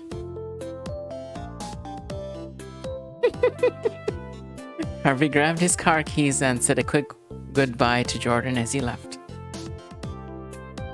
Jordan stood near the window and watched Harvey get into his car and drive off. He's acting so weird today. Jordan sighed and shook his head. Who knows what he's up to? Jordan pulled his phone out of his pocket and started a new message to Harvey. He thought of everything that he could possibly need for dinner and sent him a list. Jordan's phone rang. He half expected Harvey to be calling about forgetting something, but it was actually Jordan's brother Stefan calling.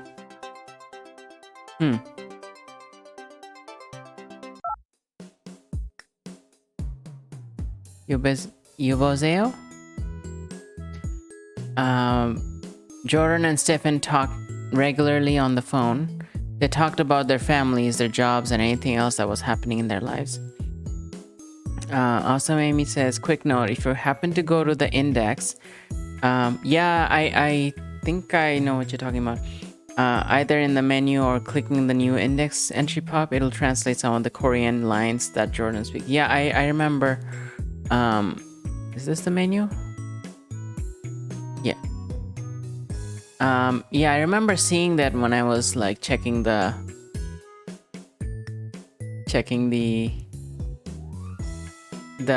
menu earlier.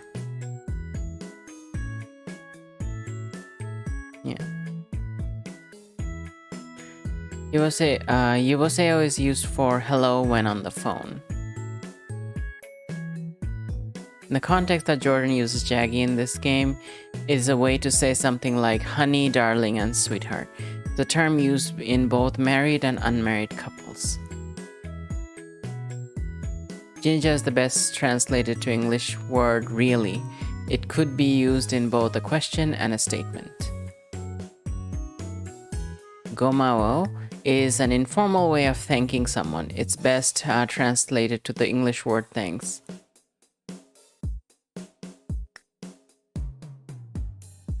This is Jordan's birth name. Jordan's family name is Min, his generational name is Hyun, and his personal name is Jun. Fun fact, Jordan's brother's birth name is Min Hyun Seon. Okay, how do we return?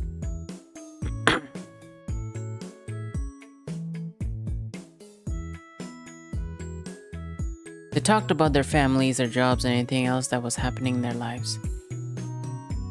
Bap moego seo. Let's read this one.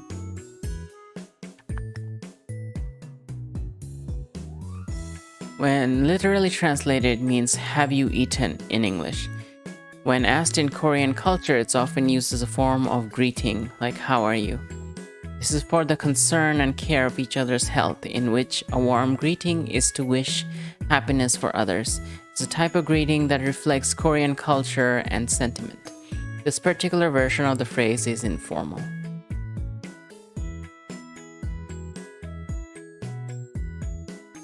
While talking on the phone with Stefan, Jordan walked around the house and cleaned up a bit. Jordan rinsed out some mugs that were sitting out and put them into the dishwasher. He cleaned up some magazines that had been sitting out on the coffee table for a few days. Jordan found Harvey's coat hanging on a doorknob to the hallway closet. He picked it up and took it to the bedroom. He opened the bedroom closet. He balanced the phone between his shoulder and ear while he reached for a coat hanger. When he was hanging the coat onto the rack, he nudged the shelf up above. A loose box started to slide towards Jordan.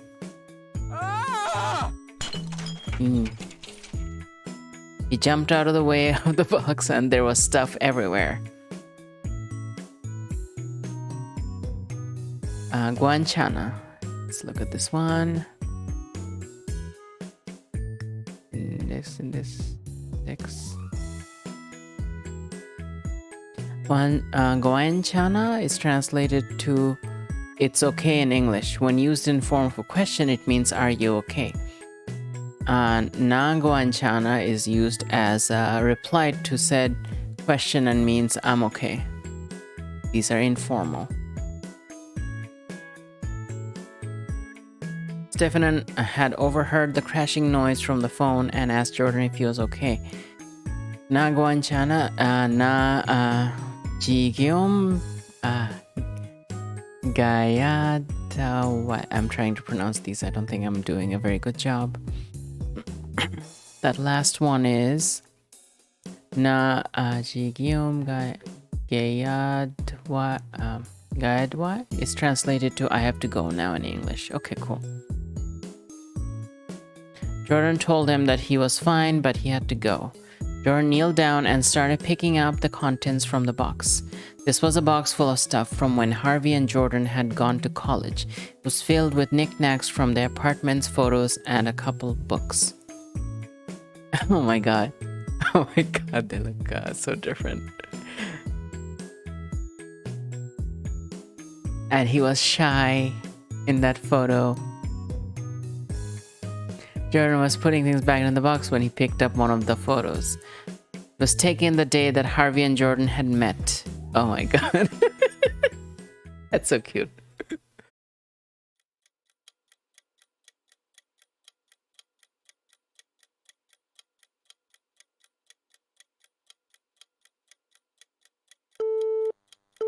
My eyes welled up, but I wiped them with my sleeve. I needed to hold my breath, hold myself together.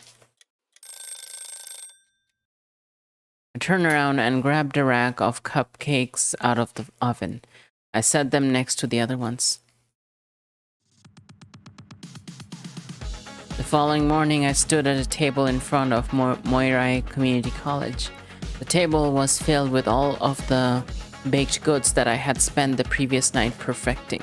My specialty was cupcakes. The table next to mine was covered in different kinds of pies. They were being sold by my literature professor, Mrs. Brooks, and her daughter. Jordan, your cupcakes simply just look amazing. I can tell you put a lot of effort into this. I blushed a little. I had been preparing for this bake sale for a while now. It needed to go perfectly. Thanks, Mrs. Brooks. Please, we're not in class. Bubala, just call me Esther. Esther's daughter had been reading To Kill a Mockingbird from her seat. She looked up and rolled her eyes. Sure, Esther. Charlotte, I wasn't saying that to you, was I? No, sorry, Mom. Charlotte looked down at her feet and looked defeated, but when her mom turned away, Charlotte caught my eye and flashed a grin at me. Jordan, I don't think you've met my daughter. This is Charlotte. She's a freshman in high school. And Charlotte, this is Jordan. He is the student in my literature class. Pleased to meet you, Charlotte. That's a really pretty name.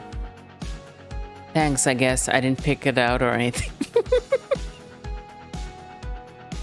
That's a good point. Esther tapped on the table. Charlotte, nice to meet you too. Your cupcakes look delicious. I picked up one of the cupcakes in the back and handed it to her. Wait, like really? Righteous. Charlotte grabbed the cupcake out of my hands with a quick thank you before eating it up. Mrs. Esther, did you want one?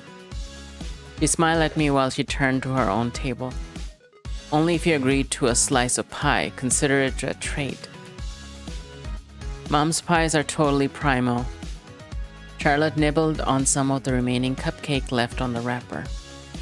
Esther and I handed each other our desserts. We each took a bite and mused about how good they were. I'll give you my recipe. It was my mother's, but I made some alterations to it over the years. I nodded. I was grateful for her kindness. Oh, that's the Esther's pie that they were talking about. Oh, hey, maybe it's the anniversary of the day they met. That's why he said that the pie was appropriate. It's possible. The bake sale was off to a slow start, but not many people were craving sweets first thing in the morning.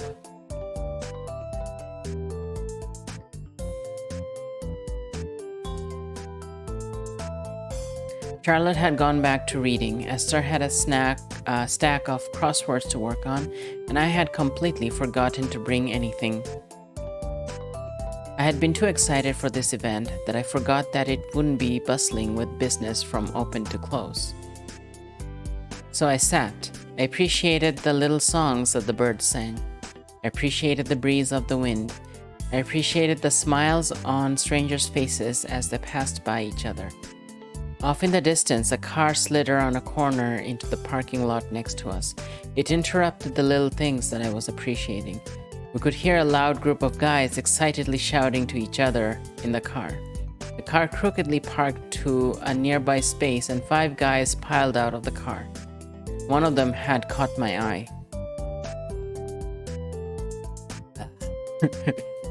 Who are they? Jocks. Charlotte, you have never even met these young men. Jocks are jocks. This one guy named Jason bullies Howard all of the time at school. I glanced over to the group. They were standing around their car. The one who had caught my eye glanced over in our direction. He pointed at our tables. Who's Howard? No one, like, it doesn't matter. Charlotte's face turned red. She hid behind her book. The 5 guys had noticed the bake sale and were making their way over to the various stands. They continued joking and yelling to each other as they made their way through the stands. I couldn't help but watch the group. There wasn't much else to look at. Then he turned from his friends and our eyes locked for a brief moment. He smiled. My face heated up so quickly that I wasn't sure that if I wanted to, I could set the world on fire. My eyes darted away to find anything else. But the way that his cheerful smile reached his big brown eyes was etched into my memory. Attractive man, excuse me. He had walked up to my table. How much are the cupcakes? They're 75 cents each. I avoided eye contact with the man as he thought about the price. He had to have noticed how much I was blushing. I could see Esther smile at me from her table. Did she know? I'd like to buy one. His hand reached into his pocket and handed me $1. Keep the change. Then thank you, that's really kind of you. He gave me another smile. His body position here, it reminds me of Sora from Kingdom Hearts.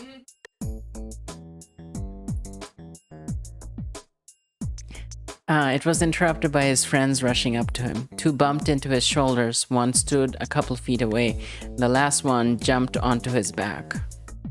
He was obviously not expecting this.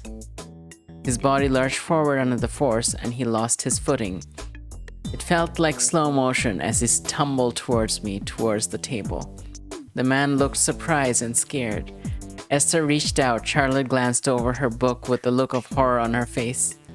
I stood there, unable to move. But then suddenly, everything sped back up. His body crashed through my table, breaking the legs. Cupcakes flew everywhere. His body laid in the center of the mess. His friends had backed up. They were speechless. The man who had jumped onto his back started to run to the car. The others followed, leaving their friend behind. Oh my god. The engine revved and they drove off without a second thought. Okay, that's very cowardly. Yeah. What kind of friend is that, leaving him there, to take all the blame or whatever? Hey, Shelly. Yeah, drove off. Like, not just even hid in the car. They drove off altogether. Esther and Charlotte rushed up to help the man who had fallen through my table. He had fallen through the table. He's really strong, probably, from all the football. But I was having trouble thinking. I wasn't there. I was stuck in the memory of the phone call from last night. I told him I'd quit. I thought there was no possible way that I could fail. I thought that this would be a way to get my name out there. Now everything laid on the ground around me. Everything was ruined. And he was laying in the middle of the chaos.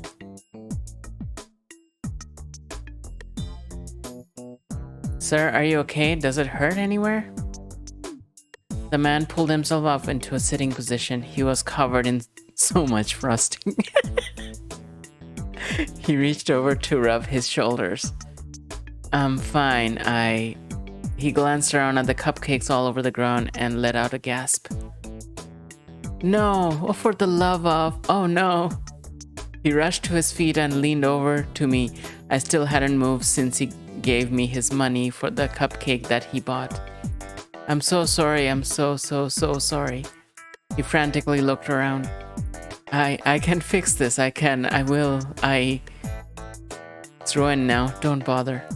My voice sounded emotionless to my own ears. The man dropped down to his knees and looked at all of the cupcakes around him. Slowly he reached up to his nose and wiped frosting onto his finger. He licked the frosting off of his finger.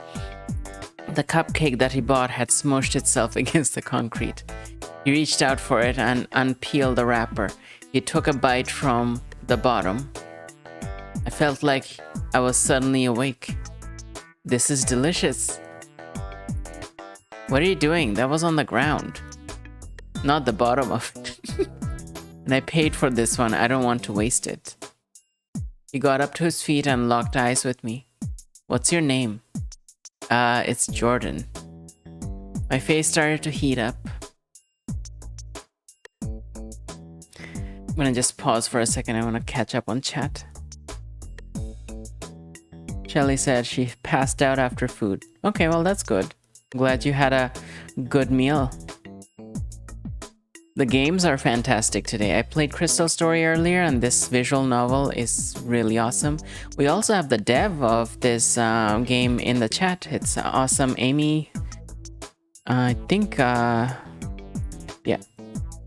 still here.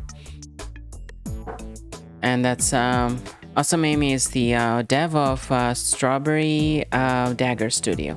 I played one of the Strawberry Dagger Studio game before. I think it was called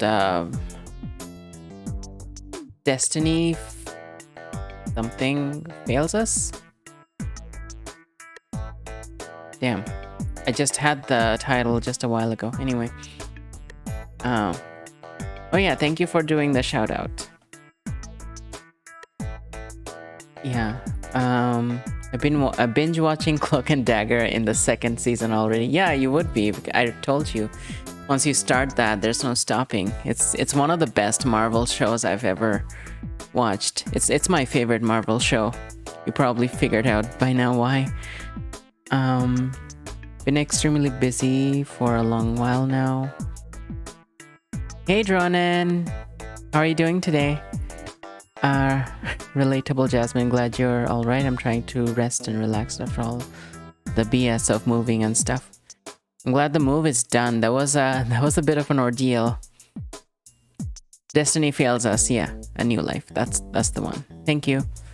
Doing okay? Did you do your move? If yes, did it go okay? It was a bit of an ordeal, Tronan. Shelly's still recovering from it.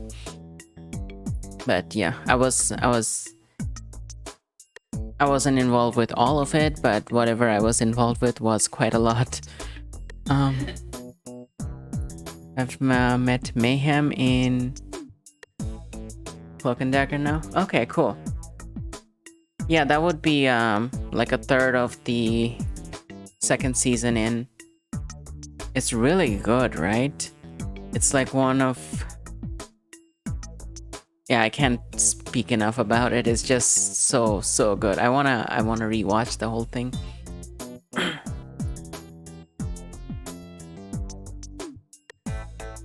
Never had a worse move in my life. Yeah. Hope you all bounce back soon. That was my stress last November. Yeah, Dronan, you moved across the country though, so that must have been even more intense. Awesome Amy says, I'm good. I'm doing great. It's not often I get to see people play my game, so this has made my day. Aw. I'm glad you're enjoying it. Thank you for being here. I'm gonna save here because we're in a interesting part of the story.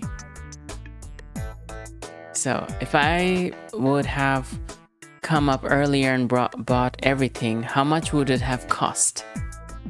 I don't know, 100? He did some quick mental math and then pulled out his wallet. I don't have that much on me. I will be right back. Please, Jordan, please wait here.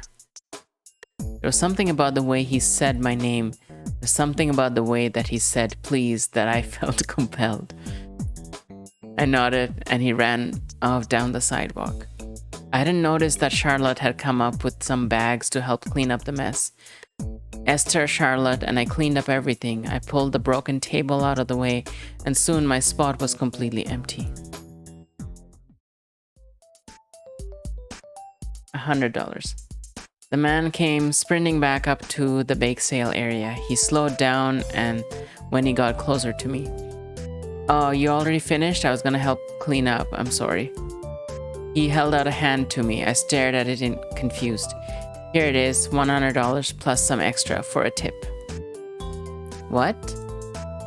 The money that you would have gotten for selling your cupcakes. Oh, are you sure? Yeah, I feel like a total airhead if I couldn't help. Thank you. I could tell Dad that I was successful. He didn't have to know the truth. But I wasn't sure if I wanted something that I didn't earn like this. The man must have noticed that I was still disappointed. Look, I know I'm not your home slice. Is there any way that I can help? Huh? Is there any way that I can help? Like if we were to go out right now and buy everything we needed and started baking, can we come back? You would lose out on a large section of the day. I think it'd be worth it. Wait, you mean like a bake everything again? Everything?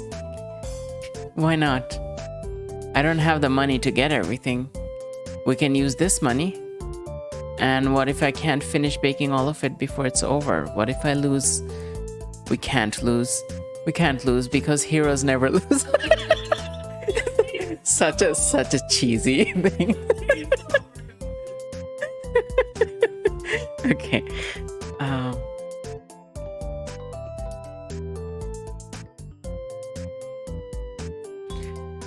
Shell moves are awful even when planned out, but I'm still sorry to hear it was so stressful. I knew Harvey was about to buy the whole table. Yeah, that was pretty obvious. Suppose we call a good sport. Jasmine being punny. I love that. Glad you're having a great time. Don't be sorry, Dronan. This stream has been a good time. You're all really cool people. Thank you for saying that, Amy. Yeah, most people here, Shell, Smiley, Jasmine, Dronan, they're all awesome. Fire Don't Talk as well. But with Fire Don't Talk, I'm biased because he's my brother. Well, I'm actually biased with everyone here because they're...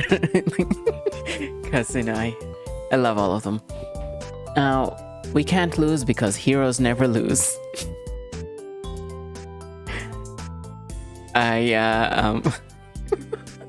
Yeah, and get this guy's help. Hopefully keep him out of trouble and not knock over anyone else's table. His face blushed. I'm so sorry about that. I think you should do it, honey. You think so, Esther? You worked hard, but you didn't get the satisfaction of seeing anyone else enjoying it. I thought about it for a few seconds. Okay, let's go bake a new batch. He gave me a smile that reached his eyes again. It made my knees feel weak. Yeah, you two can do it. Charlotte patted me on the back and gave me a thumbs up. Esther leaned in to give me a hug. You can do this, just have fun. She smiled at me as she stepped back. Alright, Jordan, ready to go? I came face to face with, still don't know his name. I didn't catch your name. His face lit up briefly with a smile. My name is Harvey. It's nice to meet you, Jordan. The two of us walked over to my car. Harvey got into the passenger side. Harvey looked out of the window and spoke quietly. You have such a nice smile. Did you say something? Now, let's book it. He just can't hold himself back. He just blurts out everything. That's why he has a hard time keeping things under wraps. That he's he's just, what do you call that when someone can't be deceptive? He's just yeah, he's just there's a shortcut between his brain and his mouth, so every truth just comes out.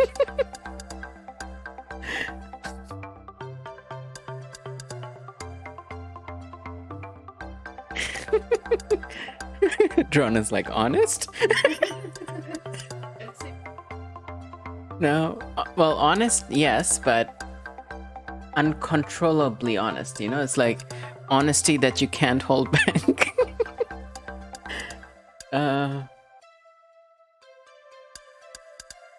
Honesty without breaks, I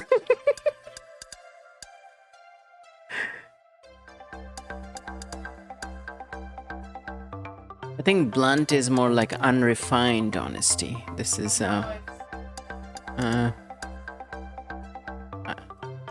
Unmasked? Huh. Okay.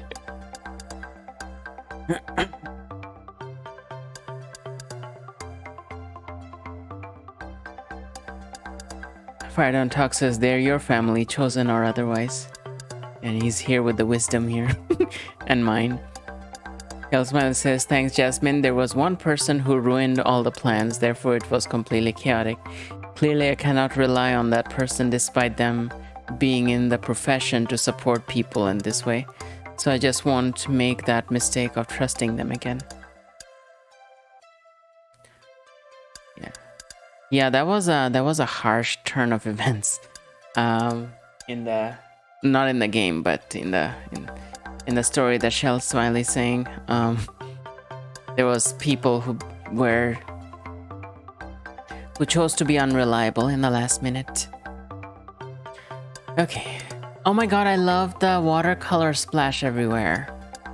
It's like a painting that's been splashed over with more paint.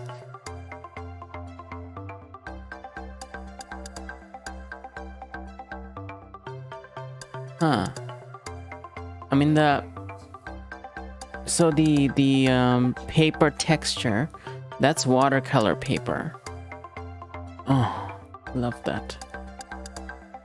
Didn't take us long to get Vintage Market. We didn't speak much on the way there.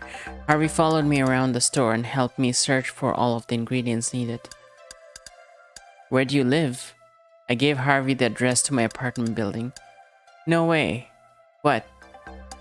We live in the same building. We do? Yeah, that's so funny. I've never seen you around. I thought back to try and remember if I had seen Harvey around. I was lost in thought and hadn't realized that I stopped. Harvey hadn't either. He bumped into me. His body felt so warm. Ooh, I'm sorry. He backed up and moved off to the side. You smelled really nice.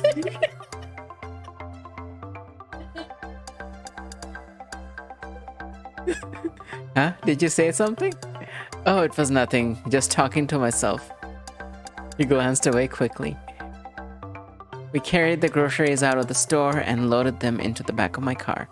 We both got back into my car and made our way to the familiar apartment building.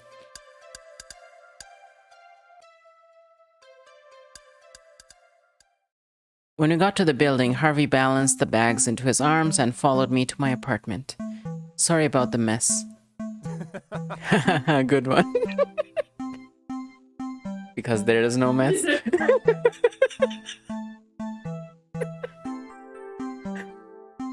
I turned to him confused. Wait, you're serious? This is nothing, dude. My place has 5 dudes living in it. The other dudes have girlfriends coming and going. They throw parties all of the time. It's a total wreck. He looked troubled but quickly gained his composure. But it's cool, you know, I get to meet a lot of people, there's always music to listen to. Harvey was starting to ramble. Well, if you want a break from the party zone, you can hang out over here.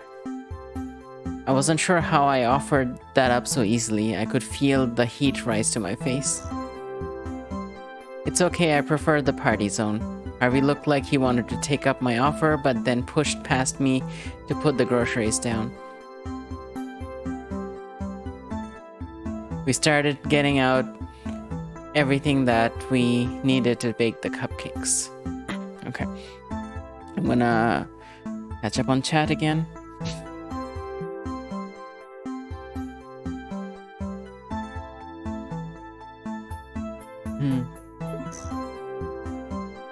Jasmine said, professional letdowns are ridiculous. Focus on recentering yourself, breathing exercises, and I hope you find a positive recourse. Kelly says, trying really hard to actually relax and refocus. I think I need a week vacation from this stuff just to de-stress. Dronan says, reliable people are like precious gems. I agree. They are. That is true. They are kind of rare. I've been kind of experiencing that as well. worth keeping and appreciating and inspecting with a jeweler's magnifying glass, storing in a black silk bag and smuggling out of the country. Okay, maybe I'm taking this metaphor too far. Well, if you're planning to leave the country, it makes sense to take reliable people with you, not in the exact literal way you're saying, but the idea of taking them with you it's a good idea. I don't think Jordan is gonna make it despite the title. He's falling for Harvey on sight. I'm picking up what you're putting down. Well, yeah. If anyone has any reliable person that have like too many reliable people, feel free to send them to anyone else who doesn't have enough. Shell Smiley says, my brain is so disconnected. I didn't connect that those two comments were connected. Yeah, feel free to send them over. Okay. Getting back into the cupcakes again. We started getting out everything that we needed to bake the cupcakes. Harvey helped me by following my instructions. Everything went smoothly, and before we knew it, we had several batches ready to go in the oven. I started on working on the frosting, and Harvey went around the counter to relax against the couch. Wow, this is much more comfortable than our couch upstairs. Yeah, I barely get a chance to relax and use it. Yeah, then again, I sleep on our couch, so it's lost its cushion a long time ago. Why do you sleep on the couch? 5 dues, remember? I'm just lucky that I'm not sleeping in the bathtub. Nice teddy bear, by the way. He looked over the back of the couch into the kitchen. I quickly turned around to hide. Bootsy was a gift? Yeah, sure, you sound confident in that. So you sleep on the couch? I tried to change the subject back to what we had begun talking about. I turned back around to see that he was resting against the bear. I do. It gets a little awkward when I just want to relax and the other guys are bringing their girlfriends over. I hadn't thought about that. How often does that happen? He's smiling, then he's grumpy again. How many days are in the week? It's fine, it's better than being at home with my dad. I can understand that. Oh yeah?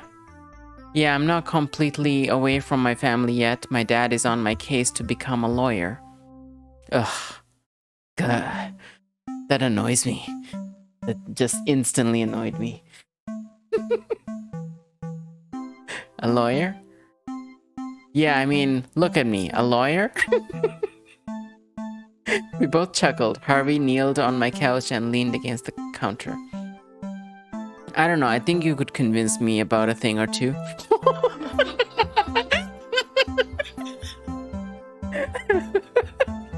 That was smooth. Oh, that has layers. Oh, that has layers. Okay. That is... Rifna says layers of frosting.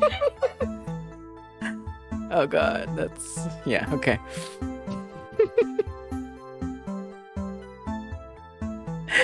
Jasmine says smooth move, McGee. Oh, okay. I don't know, I think you could convince me about a thing or two. I wasn't sure if it was intentional, but he raised his eyebrows slightly. Oh, okay. I looked down quickly at the frosting that I was mixing. My face was starting to hurt from how much he was making me smile. Not even, I'm terrible. Harvey turned back around and leaned against the bear again. Okay, I'll trust you on that. Neither of us said anything for a few minutes. My brain kept repeating the same question over and over. You mentioned your roommates, but do you ever bring back any girls? Even if it's just to hang out? Why did I ask him that? Why? Oh no, I shouldn't have asked him that. That was too impersonal. I looked down at the frosting, but I kept taking glances at him. He didn't respond right away. Girls. They're not really my thing. I guess you could say my chest tightened a bit. Harvey whispered to himself. Why did I say that? I haven't said that to anyone before. He shook his head and glanced back up to me with a smile. How about you? I'm sure you're a regular Mr. Casanova with Bootsy here.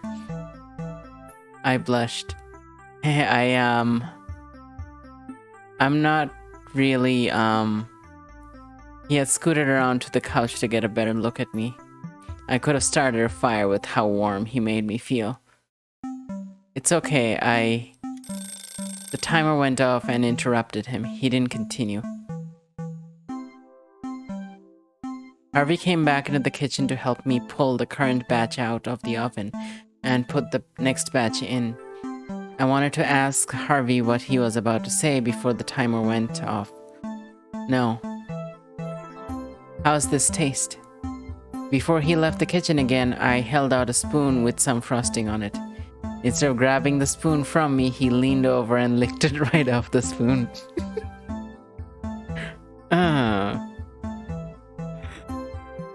Eh? Oh dear, that was cute. I'm going to die from how cute that was. I'm going to have to resist the urge to buy all of these cupcakes when we get back to the bake sale. He made eye contact with me, and I felt like I could just melt right there in the middle of the kitchen. When the cupcakes were finished baking and being decorated, Harvey and I loaded them into boxes and took them out to my car. We didn't live far from the campus, so it was still early afternoon by the time we got back to the bake sale. The bake sale was really busy now. It felt completely different from the way it did this morning. Esther and Charlotte had set up a new table in my spot while Harvey and I were gone. There was a folded paper sign with reserved written down on it in a handwriting that I assumed was Charlotte's. Looks gorgeous in the background. Harvey told me that he'd bring the boxes of cupcakes from the car while I started setting up. As soon as we were ready to go again, soon we were ready to go again. Thank you for all your help today, Harvey. I had convinced myself that he would leave now that he felt his obligation to help me. It's no problem, man. Today has been a lot of fun so far. Harvey pulled up a seat and sat down next to the table. Aren't you going to sit down? He gestured at my seat beside him. Okay, I'm gonna catch up on chat for a second. Whew.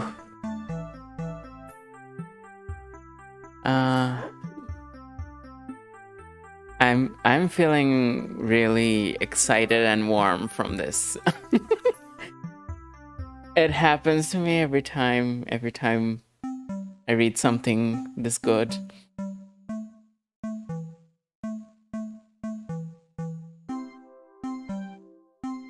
Rifna's saying to me how, like,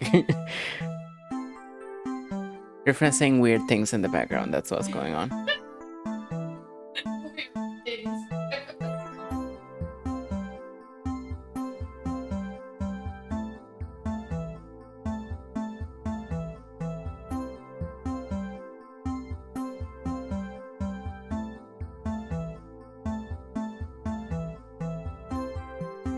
Okay, that was a quick snack break. Let's read the comments. Jasmine's like, them cupcakes ain't leaving the apartment today. Oh, now I want cupcakes. Jonan says he wants cupcakes. Awesome Amy says, I wrote this game and I'm not immune to wanting cupcakes. I want some right now too. I'm so glad you like these backgrounds. Yeah, I love the backgrounds. I love the writing. The writing is really good. Oh. Yeah, it's nicely timed. The actions, the words, the pacing is so good.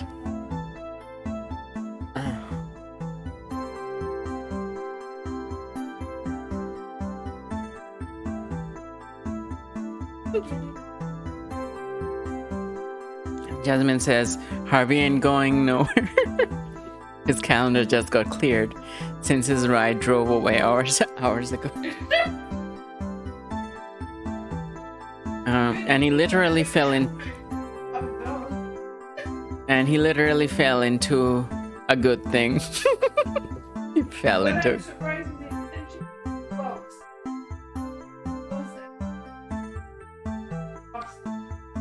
Yeah, Rifna says it's surprising that he didn't change his clothes. Hey, maybe the color on his shirt is basically the same color as the cupcakes. So it's so it just blends in with his shirt. Yeah, thanks. I stumbled onto my seat and tried to relax next to him.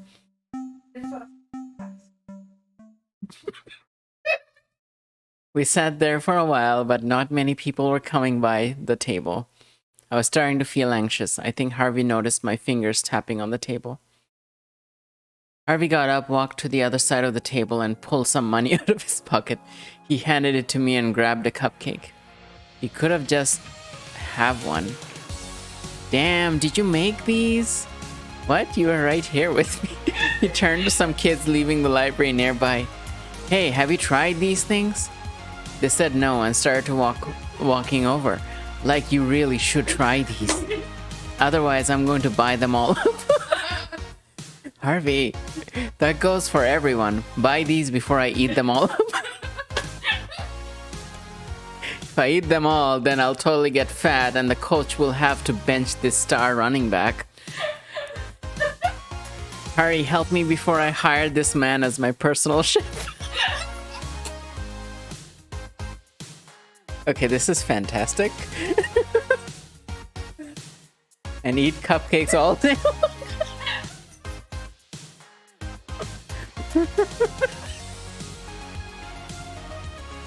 Save me from an eternity of cupcakes.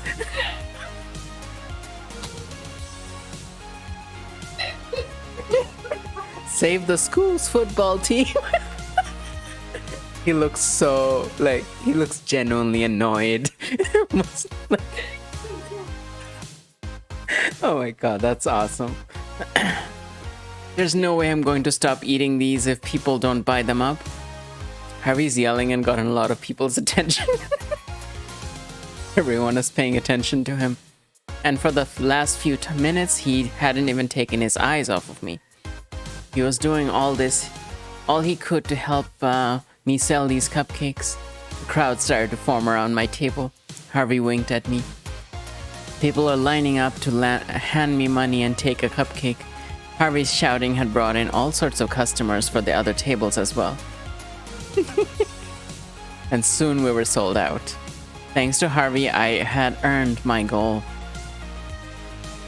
See, that's how you get audience to anything.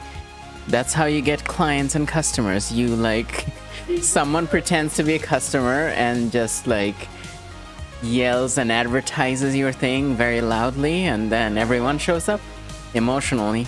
Yeah. That's really cool. When the crowd dispersed and everyone else was packing up their things, Harvey came and sat down next to me. Esther walked over to our table and pulled a camera out of her bag. You two did so well today. Would you mind if I took a picture? Harvey nodded quickly and wrapped one arm around my neck and the other placed on my shoulder. My smile grew bigger than I anticipated and my face started to heat up. I moved my hand to play with a couple of strands of hair to try and hide it. Say cheese. And with a click of the button, Esther took our photo. I'll give you both a copy of this photo later. Just come by the classroom next week. Sure thing, Mrs. B. Thank you, Esther. Esther and Charlotte waved goodbye as they grabbed the remaining things to take to their car. Soon, it was only Harvey and myself. I didn't even see anyone walking around the campus. The sun had set and we were still sitting where Esther had taken our photo.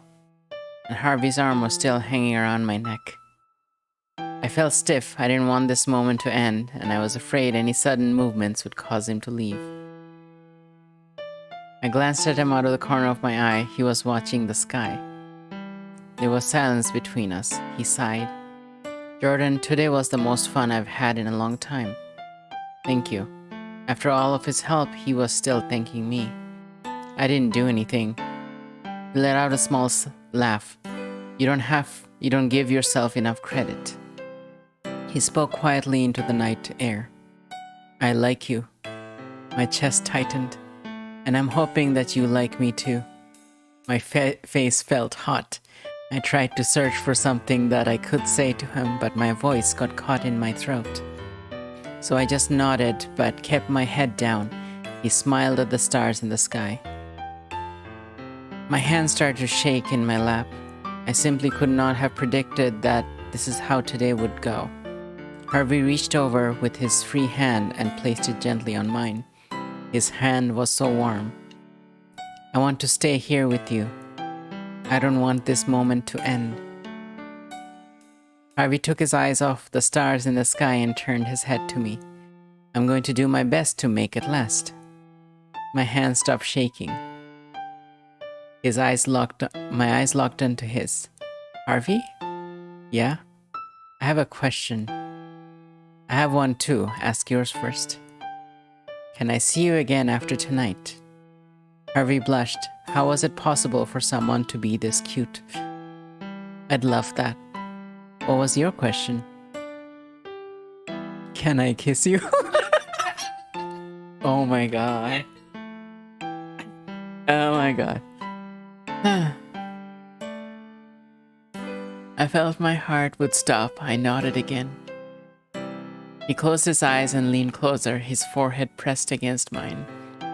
I instinctively shut my eyes as well. His breathing was shallow and I could smell the flavor of the frosting on his lips. His lips were so close to mine. He had gotten so close, but there was still a gap between his lips and mine. And slowly I leaned in to fill the gap. Our lips met, a brief and sweet peck, afraid to be something more than it was. I pulled back gently and opened my eyes. I watched him open his. His smile reached his big brown eyes. My heart fluttered in my chest. Harvey opened the front door with his arms full of grocery bags. Okay, so we're cutting back to the present. Yeah, we should probably not give away the entire game on stream. I'm gonna definitely save here first. Okay, let me just catch up on chat for a second. Whew, wow. That was intense.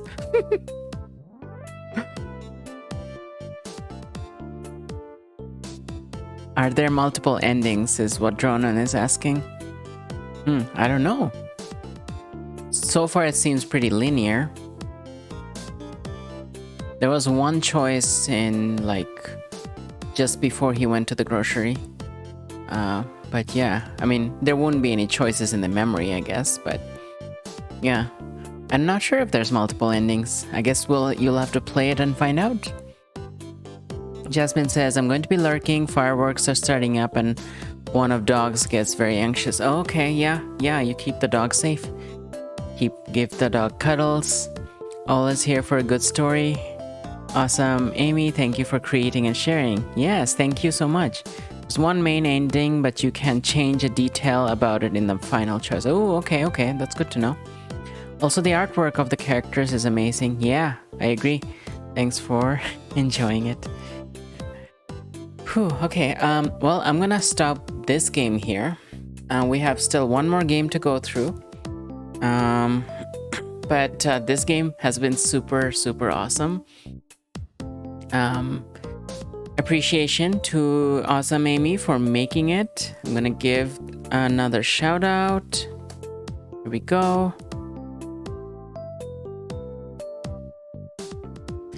Clearly, Awesome Amy does artwork on Twitch, so check that out as well. Give a follow and, just check out those streams.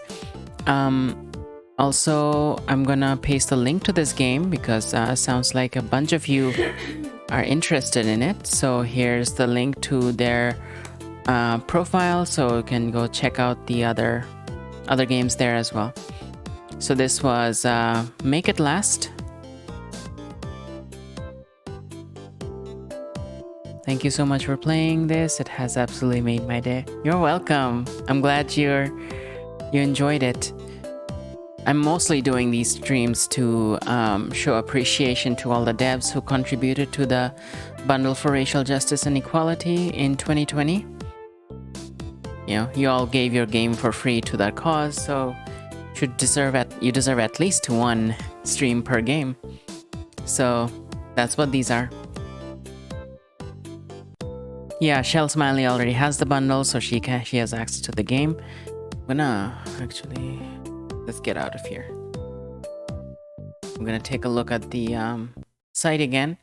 Oh, it's free right now, so you can get it for free, or you can name your price, pay whatever you feel like that you're able. It's really awesome that itch allows you to pay however much you want. Alternately, you can also get the Queer Games bundle. That's a bundle of 587 games. There's this bundle here, which is a $60 bundle. All the money from this sale is going to be equally distributed between all the developers, all the creators. There's also, if you can't afford $60, there's also a sliding scale version where it slides between 10 and 20. So it's the same games, I believe. It's the same games in both bundles. So whichever one you can afford, you can get that. And it's all gonna help all the queer creators in this bundle. Like every creator here, I think, is queer. So that's awesome. I already have it. I just haven't started going through it yet. But really cool titles here. There's some, for those of you interested in plural related games, there's some plural games here too. Okay, so that was our second game number 518. We're gonna come back in about 5 minutes and we'll take a look at our next one, our last game of today's session. That one is called, ironically, it's called American Election. It's a game about the 2016 election. It's gonna be likely less wholesome than this, but I'm sure it's gonna be fun. I didn't plan this, and somehow the election game showed up on the 4th of July session. Yeah, we're gonna explore that after the break, and talk to you all soon. Thank you all for hanging out so far, and thank you, awesome Amy, again for being here during your game. Yeah, have a good day. See you all soon in about 5 minutes.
darkness, my old friend.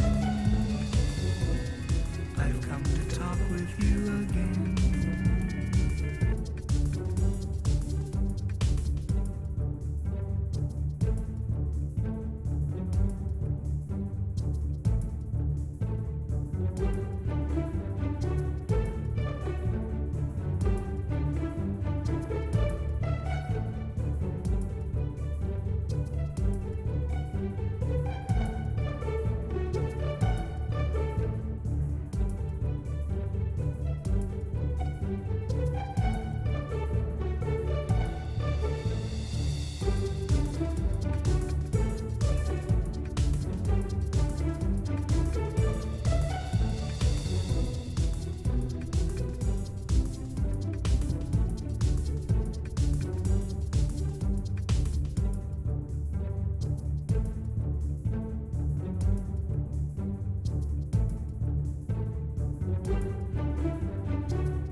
Hello, I'm back.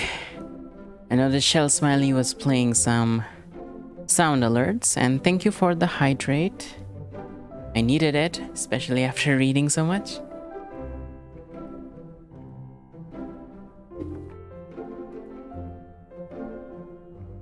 Okay. Yeah, I have done 518 games so far.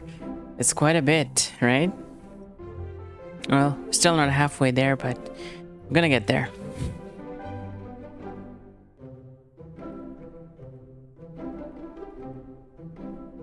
Dronan says, drifting off here. Thank you for your good company and stream. Have a good night, everyone. Have a good night, Dronan. Thank you for being here. It's always fun to chat with you.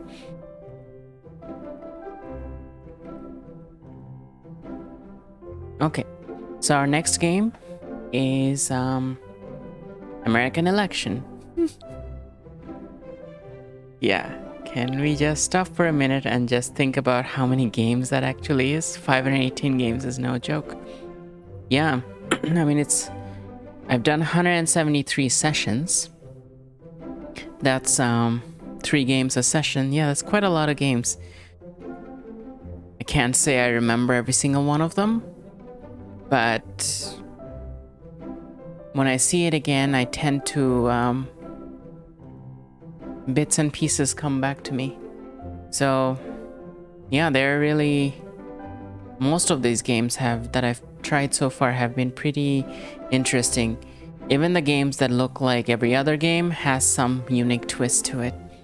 That's what happens when there's an indie in the indie scene, I guess, in the indie game scene. People are making indie games because they have something unique to share. So yeah, I feel good about it. I feel good that I've done this many so far. Okay, let's take a look at the next one. American Election. It's gonna be somewhat dark, I think. American Election, interactive fiction. 1 to 2 hours of gameplay here. For content warning, scroll to the bottom. Okay, sure. Contains some spoilers. Let's look at the content warning anyway. Abuse, workplace abuse, parental rejection, threat, sexual harassment, homophobia, death threats, police brutality. Okay, so pretty much everything. Most systemic stuff here. But most of these are expected, I think, for the American Election based on like when it's set and everything. So yeah, that's expected. 2016. Yeah, one of the single most engrossing, horrifying pieces of interactive fiction I've ever read. The story grabbed me by the heart and shook. Highly recommended for a look at a darkness and what it makes you. Sounds intense. A dark political nightmare game about Abigail Thoreau, a campaign assistant working to elect her candidate. In this game, you will make choices. Choices will appear in color text. You are an American. It's 2016, and you are being followed. Writer, director Greg Buchanan. Programmer Sherry Davidson and Matt Nichols. Composer Seb Peters. Illustrator Adam Coburn. Logo Anthony Gambino. Consultant Tanya DePaz. Script director Gary Kings. Special thanks to all these people here. Okay, so this is they have a decent sized team here. Okay. Let's see what this is about. The screenshots look very interesting. Black and white with some color highlights. Let's try it out.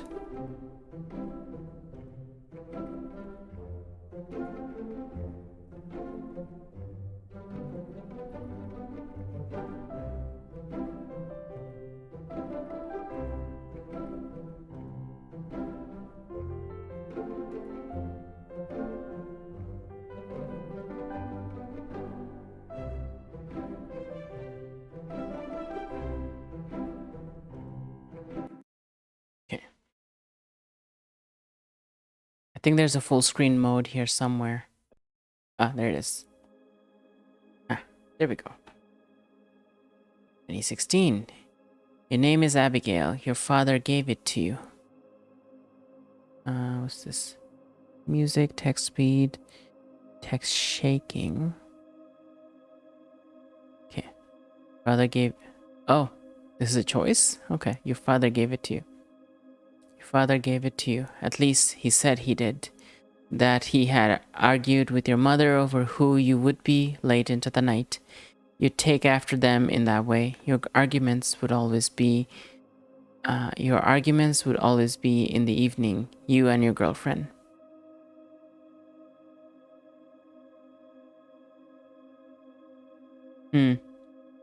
Okay, so you and a girlfriend would argue in the evening. Okay.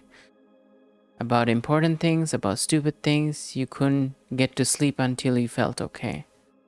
Huh.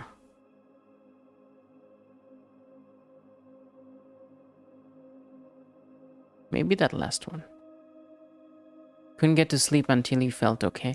Your parents didn't stay together very long. You never knew your mother growing up. There was supposed to be a grandmother too, though, somewhere. Your mother's mother. She was from Shanghai, Rio de Janeiro. She was from Nairobi, Warsaw. Okay.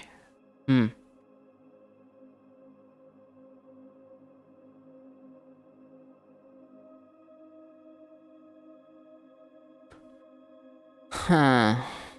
Let's do Nairobi. Your grandmother came to this country after a war long ago. That is all your father would tell you. Which war, he wouldn't say. You asked your father when he'd come here and he'd laughed. We've always been here, me and mine, he said. We are American. Huh.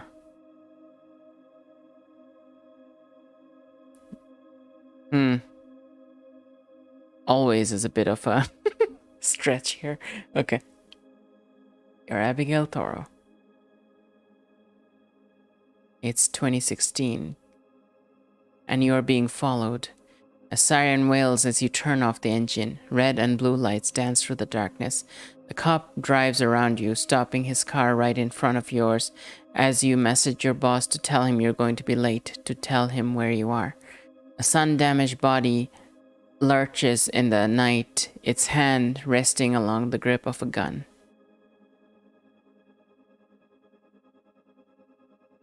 Ah, I see the screen shake. I don't know if you notice it in the stream, that there's a little bit of a text shake there. Okay, roll down the window. He's close enough now for you to see him. There's something wrong. Get out of the car, ma'am. Do what he says and exit the car. You undo your seatbelt and open the door to the car. He backs up and screams slowly at you, and you comply. When you turn to shut the door, he barks at you to keep your hands where he can see them. He's sweating and shaking. Raise your hands and stay silent. Turn around, he commands, and you do so. You hear his muffled words, the crackle of his radio as he speaks to his supervisor. You have been driving for hours towards the man who's going to bring America back. And you are tired. Your arms feel weak.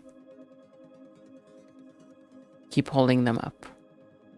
You try to keep holding your arms up, but you are tired. You've been tired for a long time now. As they fall, the cop behind you screams at you immediately, "Don't move!" And you freeze. He moves over to you and grabs your arms, twisting cuffs around them and digging into your skin. "What did I fucking tell you?" You feel flecks of spit hit the back of your neck as he cries out, "What did I fucking tell you?"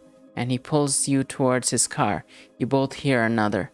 A black, expensive, monstrous truck emerges from the night, followed by another police car. Their inhabitants head towards you both. You finish telling Glass the story of why you were late.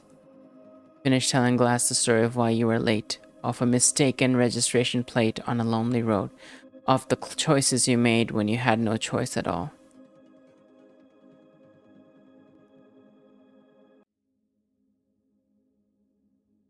Chapter 2, Embers. And why did this loser try to arrest you in the first place? He bites into his Danish.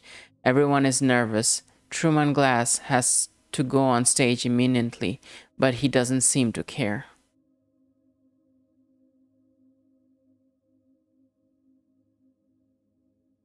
The license plate had been reported stolen a while back. They hadn't removed it from the system yet. That was all.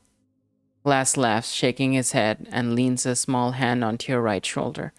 "Well, you'll have to do a better job with the next thing we steal." He puts the remnants of his Danish back down on the table and wipes his mouth. "How do I look?" "Orange." Okay. I could say orange.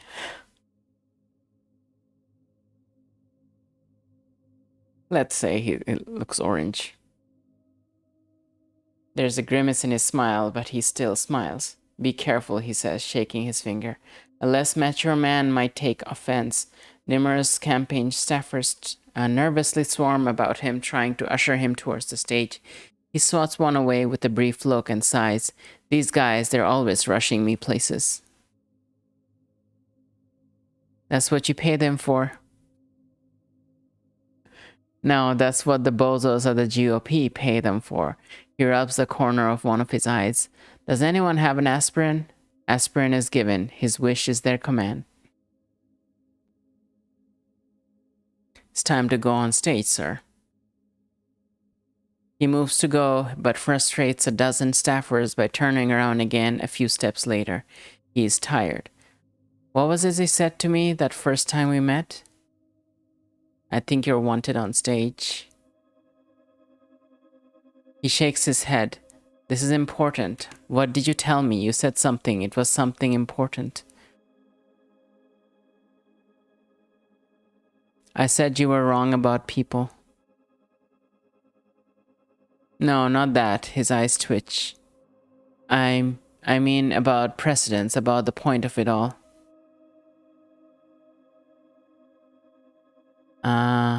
I said a president should serve the people. Said a president should represent the people." He smiles at this. "Did you ever wonder if you were wrong? Did any of you ever wonder?" He's not just tired. There's something else. In the wild glint of his eyes, there's something wrong. "What do you mean?" "What's the point of being president if there's nothing in it for me? Why shouldn't the president serve himself?" "You don't really..."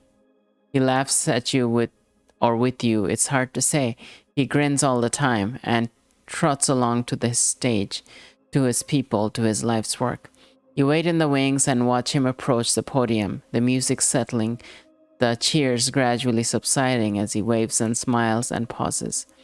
You've been working on this speech for weeks.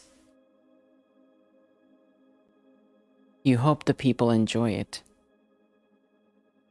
"Thank you all for being here today," his microphone booms. "For coming so far, some of you right off here to the desert. It's been a long ride, let me tell you. In 2015, I stood at Glass Tower and told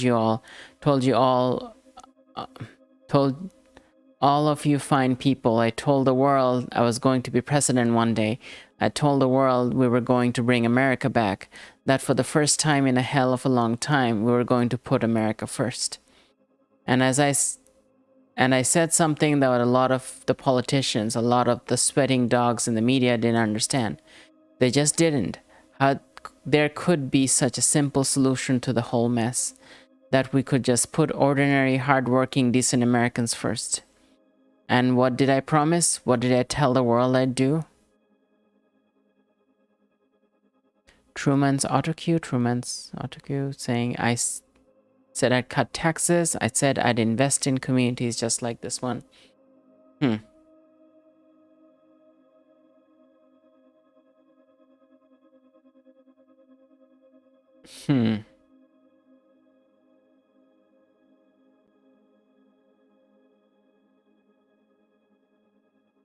I said I'd cut taxes?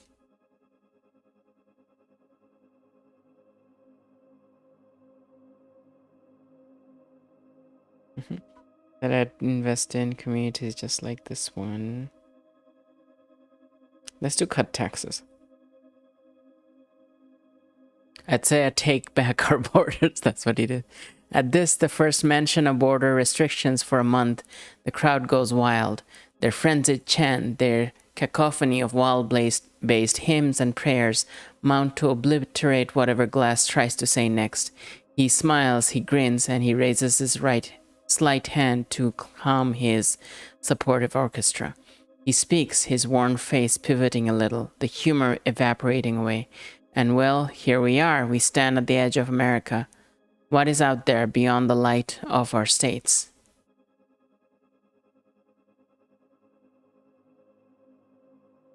World in need of American leadership? I'll tell you what lies out there. What a rotten world it is. What a joke. What losers. Nations that need protecting with American money. Predators and bullies who take our jobs and hack our machines. They're laughing at us. They're laughing because we're no longer what we were. We're no longer what we could be. Throughout my campaign, I have told you all that I will bring America back. But what is America but her people? What needs to be better? But all of you, all of us. So I ask you a question. What can change the nature of an American? Whoa, that's interesting. Was that an actual quote? From the 2016? Okay, but this line, what can change the nature of an American? That is interesting. This is... That's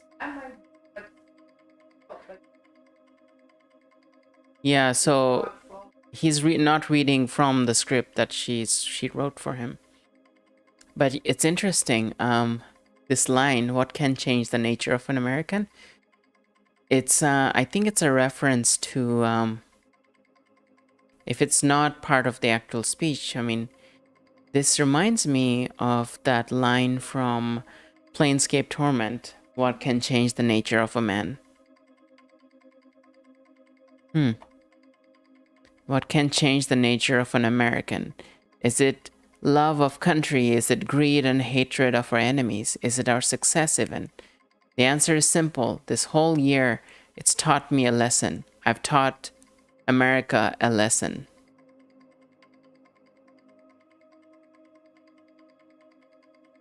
What if I pick you can change our nature?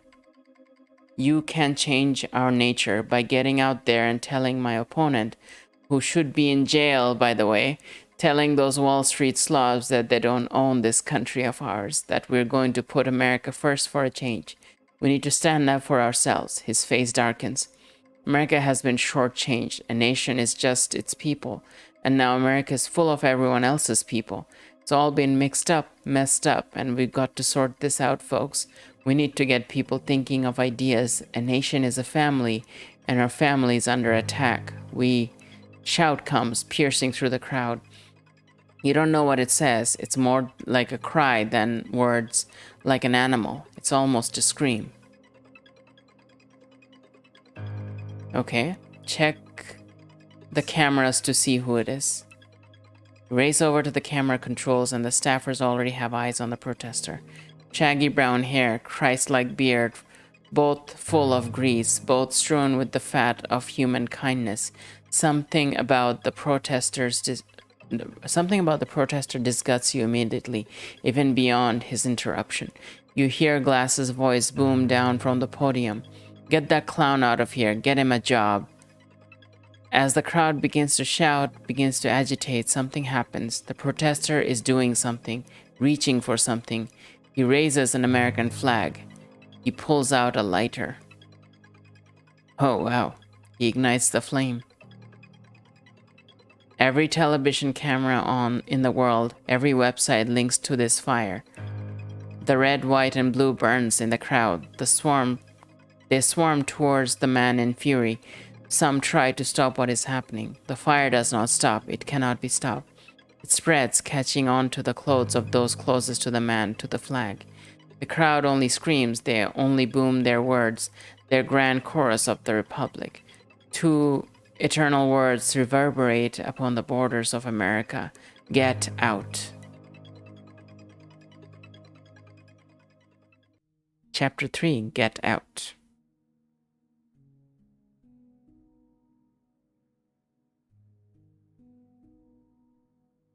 I don't know if you can hear the game very much. It's kind of low. I'm gonna turn it up a bit. There you go. 5 years earlier, you were 20 years old, standing in front of your father, talking to him for the final time. All around, the detritus of his sad life emerged to your vision. The empty beer bottles cluttering the shelves like ornaments. Old newspapers stacked in columns beneath the flag of the Confederacy. The guns above the fire, you saw it all more clearly than you could have ever seen it as a child. It was a temple, a hymn to a dying world. Your father said it then. Knowing he'd respond this way changed nothing, but it still hurt. Inane noise dribbled from the television, and he said it. Get out.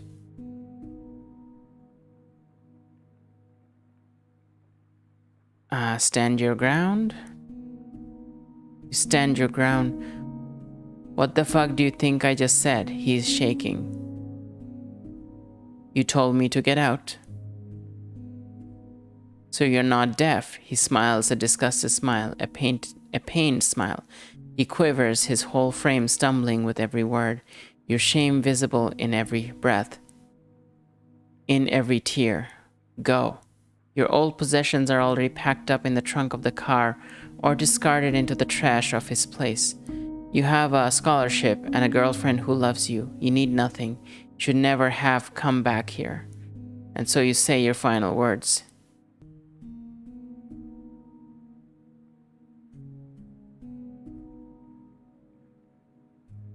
Which one?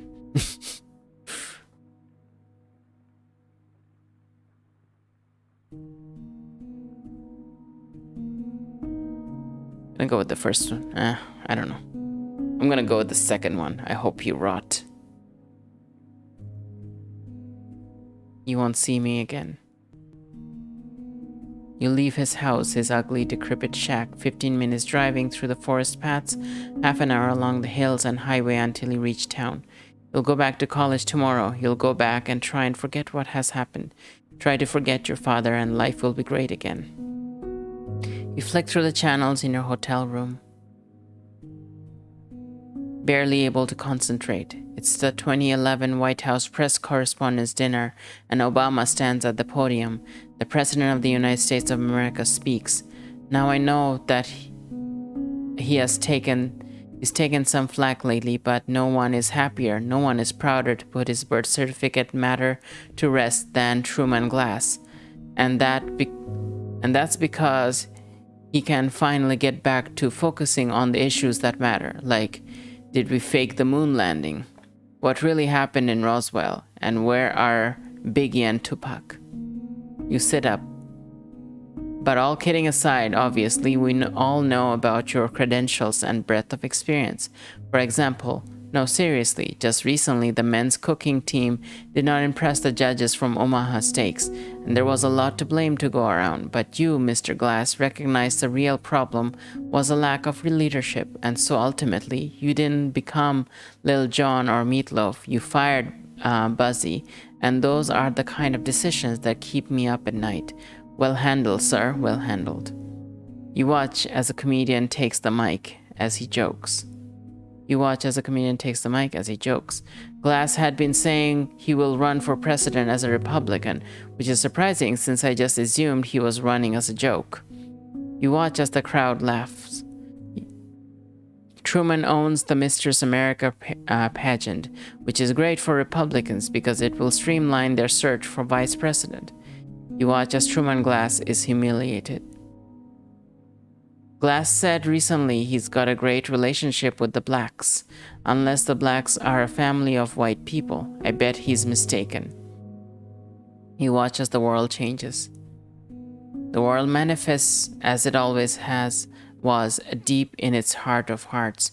You watch as nothing changes, and 4 years later, you get a call. It's 2015. You heard the word for the first time just a few weeks ago. Kleptocracy, a government of thieves, a system of politics reliant upon criminality. America's nearest rival is half a world away. Nations rattle and rage, pretending that they're not conquerors, pretending the whole world is out to get them. In the cradles of Western civilization, men unleash horror.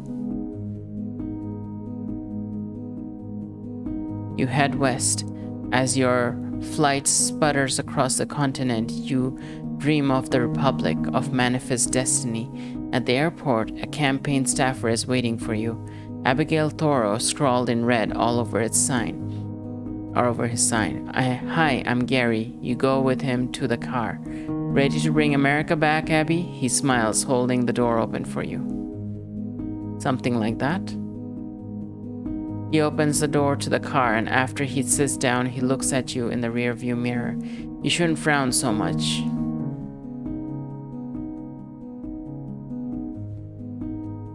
You shouldn't be such an asshole.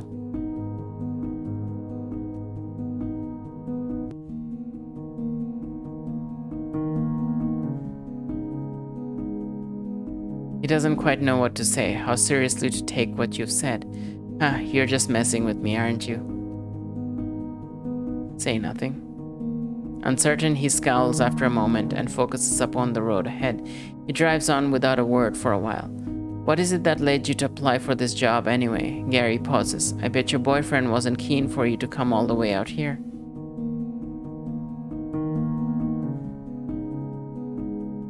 I didn't apply, I was recruited. Wow, he grins. Brains and beauty. He looks at you in the mirror occasionally, but apart from that, the rest of the journey is quiet. Think about the question. You think about why you're here.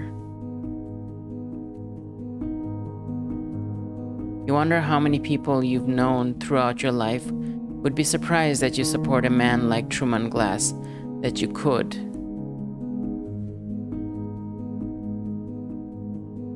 He has great potential if manipulated properly. That's what you believe, anyway. You wouldn't throw him in with the rest of his supporters. He's not the same. You know he has nothing against gay people or against skin different to his own. You know it.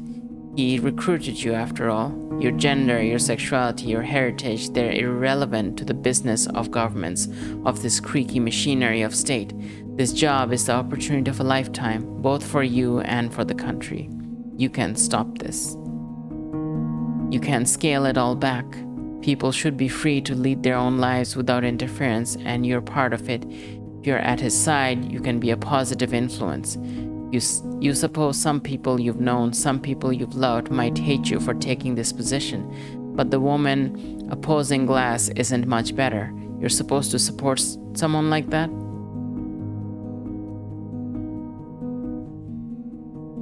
You try and think of something else. You finally arrive at the local headquarters. It's a lucky day for you, Gary says. Why?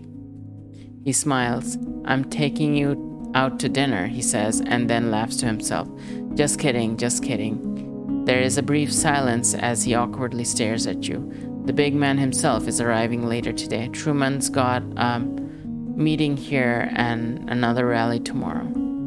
You enter the building and follow Gary through. I think you're due to do a rotation over the next few days, aren't you? His eyes dart down at your body briefly. Trying out being a call girl on the phones first, right? He sniggers.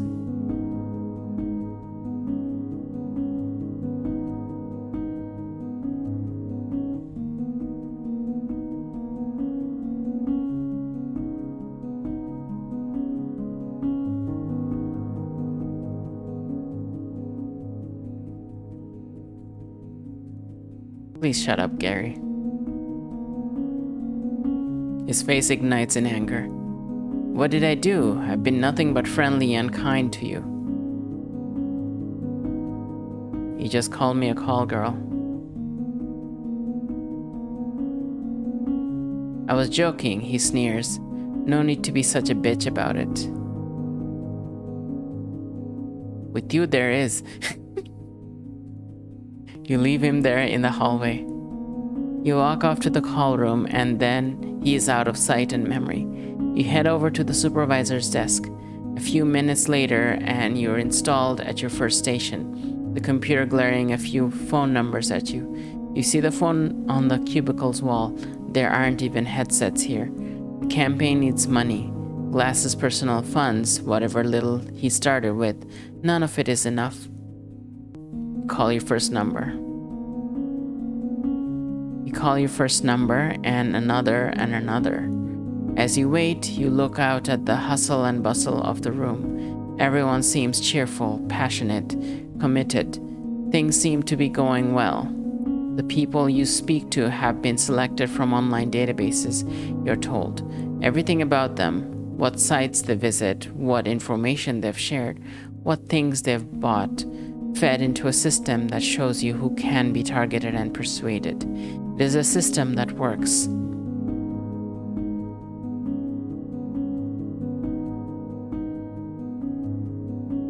You're surprised at the number of women supporting him.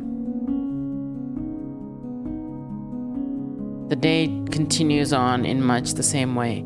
You gradually lose the will to live, of course, but you wanted this, to see how each component of this campaign is run, to see what people around America thought, and they sure thought a lot different things. You speak to a veteran who lost his job, who lost his home briefly, but even now struggles to earn a living in his small town. He tells you everyone gave up on them, everyone. And it doesn't matter what un-PC stuff Glass might say, at least he still gives a shit. You listen to him for a while and to others. A common myth has taken root among the media and public, that only the distant, forgotten masses support Glass, only those seeking a promised land of economic renewal, and men and women who look just like us. But plenty of people crave change, even if they don't understand what they're asking for. You are somewhere between a salesperson and an agony hunt, speaking to a horde of housewives and millennials, each with entire worlds within their eyes and hearts. You dial again. Gary is laughing way too much at someone's joke, or perhaps his own. You dislike him deeply. Someone answers the call. Who is this? Hi, can I help you, miss?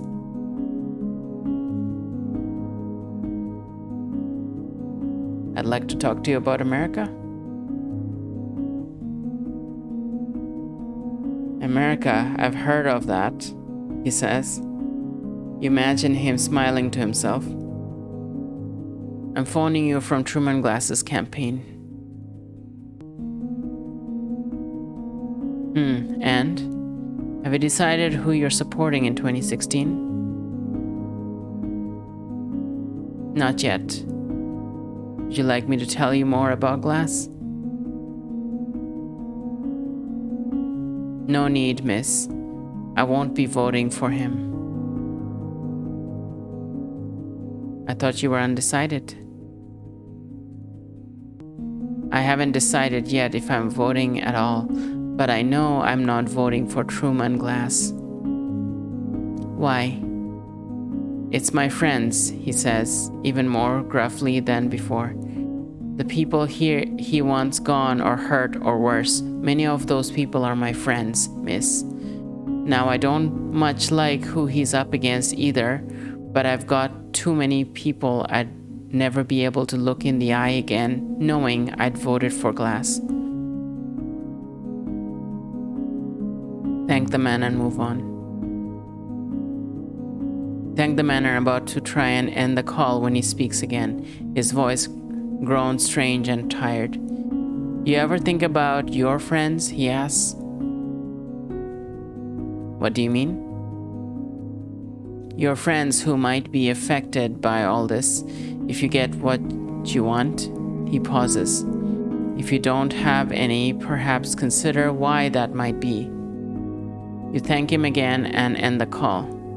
You finish at around 10 p.m. You wish this hadn't been your final call. The way the man spoke to you,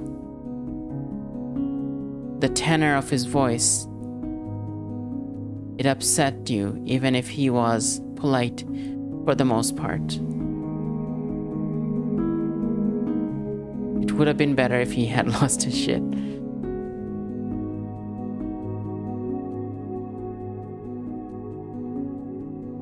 You wonder whether you should go home and get some sleep, if you even could in this new time zone. Even though you are wide awake, you're still not right in your mind. And so you don't notice the man who enters the office, not at first. It's him. You're not sure if he realizes you're there. The room is so dark. He fumbles for some aspirin and necks it down, seemingly struggling for breath a little afterwards. You stay silent? So you're not going to introduce yourself, then? You get up immediately. Mr. Glass, you say, and he turns to look at you as you stand. I'm Abigail Thoreau, your new... I know who you are, he says, quietly and cold. He smiles after a moment, unexpectedly and joyously. Tell me, Abigail, and be honest with me. Be frank. Do you ever feel afraid?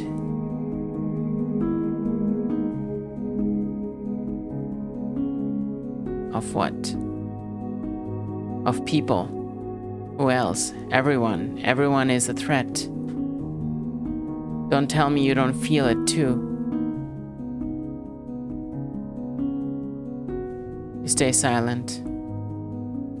I've felt it since the day I was born, Glass says. I told my therapist, I said to him about my fears. I spoke to him and he told me it was something Freud said. That he said that we were all just animals, laughing at each other as we died. That's all we were. What do you think of that? You have a therapist? No. Why would I need a therapist? I talked to one a while back. He was one of those clowns from my daughter's parties. Why would I? What are you trying to say to me? Nothing, I misheard you. He continues his train of thought, staring down at the floor for a bit, and then looking up at you, his face tired, angry, fallen. So you don't have to wonder why people are mucked up, why they're losers, they're cheat and steal and lie and do the things they do. They're animals. We're all animals. If you realize that, you can make yourself into anything you like. That'd be my advice to a lady like yourself. Do what you want to do. Don't listen to in here. He taps the side of his head, or even in here, he taps his belly. Just do what you want to do. You're wrong about people. No, I'm not, he croaks. I hope you see what I mean someday. You're in the right line of work for it. You know, my father said I'd amount to nothing, he said, shaking his head with a little chuckle. And here I am, about to be the fucking president. I wonder if that'll be enough. Enough of what? He does not make clear. Once I get it, that's my job. What's my job going to be? How should I act? What should I do with all that? You know, he taps his head again, his sentiment unfinished. Real questions, Abigail Thora. You should represent them as best as you can. Maybe, he says, but maybe not. Maybe I don't want to do that. Maybe I don't want to do what's been done before. Maybe I'll do something new, he smiles. Do you ever have violent thoughts, Abby? With all the lies, all the frauds we're being told? What do you mean? That loser who picked you up from the airport, what was his name? Gary. Well, I think he's still here. He's in the office right now. He smiles and stands up. Walk with me. Follow the leader. And sure enough, there Gary is, chatting away on his phone at a dimly lit desk. Glass asks you to wait a little bit out of sight, and you do so. He grins and knocks on the open door. Bad time? Gary throws his phone down and his arms up in unadulterated joy and surprise. It's you! It's me, Truman says, mimicking Gary's voice. So, how are things down here? Running a smooth ship? Of course, couldn't be better. No. Glass pauses. Problems? Not at all. Our numbers are... You picked up that new girl today, didn't you? Thank you for the hydrate, Chill Smiley.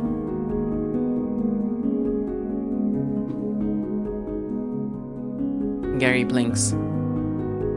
Yep, he says, a little nervously. I picked her up from the airport and... What do you think of her, Gary? He pauses. What do you think of her, Mr. Glass? Glass laughs. I asked first.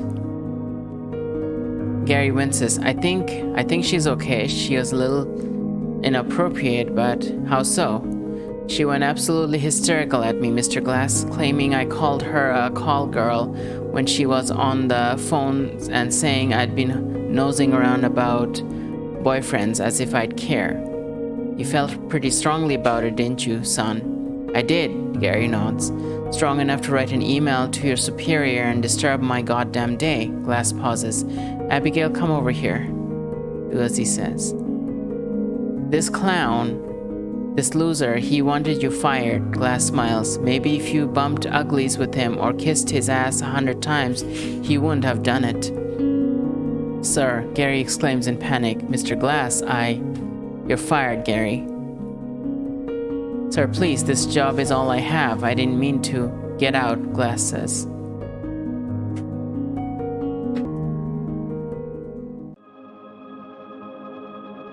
Ooh, well, this is... This is very, it's an ongoing nightmare. The aesthetics of the game also, the black background, the shadows, it all like fuels the theme so perfectly.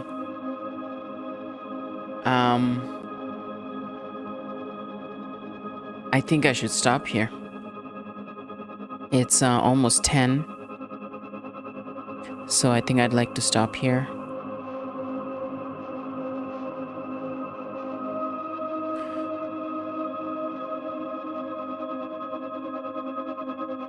I am curious for how this evolves. I mean, I kind of guess what a lot of aspects of it, but the writing is really good. The way the information and the dialogues are presented are very, very, very good. Very, very impactful. There's this slow tension build throughout the whole thing. Okay, so I can continue later or restart. But it's a browser-based game, and you can get it for free as well, I think. Yeah. This is, yeah,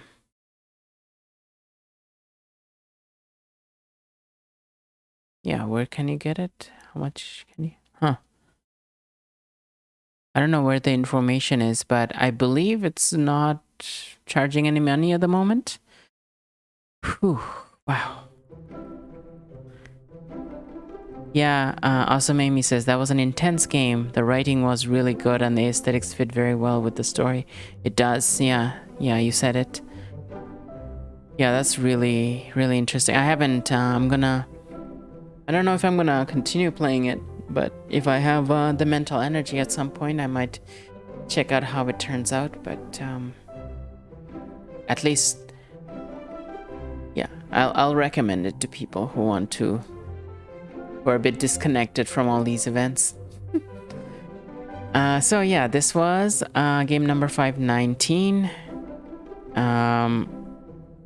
It's American Election by Greg Buchanan. You can get the game at gregbuchanan.itch.io.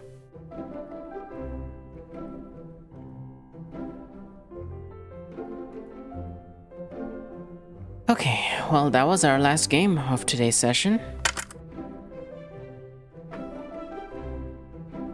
So that was quite fun. That last game is a very stark contrast to the second game in terms of theme and flavor. Yeah, I'm still processing my opinions on that last one.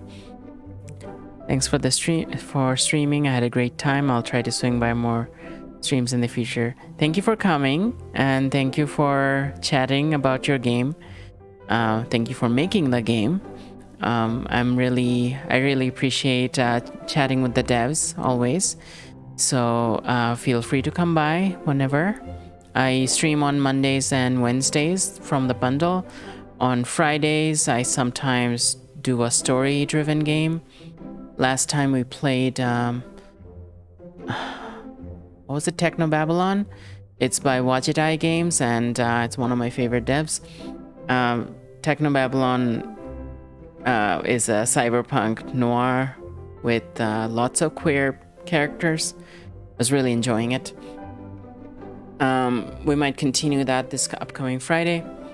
On Tuesdays, I sometimes do a retro game stream with Stream Raiders, depending on how much energy I have, so that might be happening tomorrow. Let's look at the games we looked at today. Just a quick overview. We looked at Crystal Story by Fred Brown, Make It Last by Strawberry Dagger Studio, and American Election by Greg Buchanan. The music on the stream is by Andrew Sitkoff, and the sounds are by Shapeforms. The art of the TV and my avatar and some of my emojis are made by Rifna. If you want to check out more of their art, you can check out their Pinterest, Redbubble, and Twitter. Rifna also streams occasionally.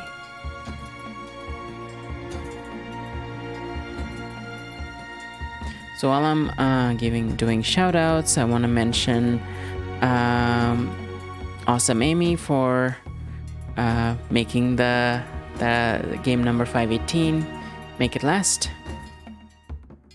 And also do a shout out for Shell Smiley and Jasmine. They're both awesome streamers. And what else do we have here? That's about it for the credits. I'll be coming back with 3 more indie games on Wednesday the 6th at 6 p.m. Pacific. Let me see if I have someone here to raid today.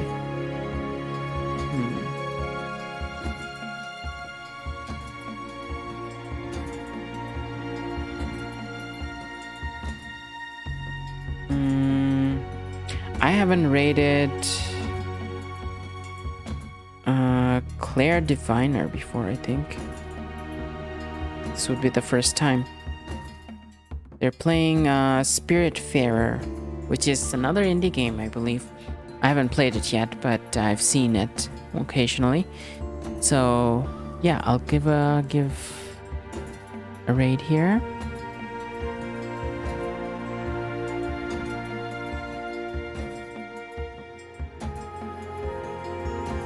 Okay.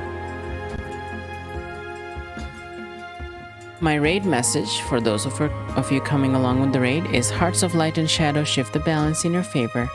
So copy that and paste it in the chat on once we raid over there. Put any emojis you want. I'll be I'll be seeing some of you tomorrow or the day after. And I hope you all have a good night, good evening, good morning, wherever you may be. Stay hydrated, stay safe, stay balanced. I'll see you all next time. Bye.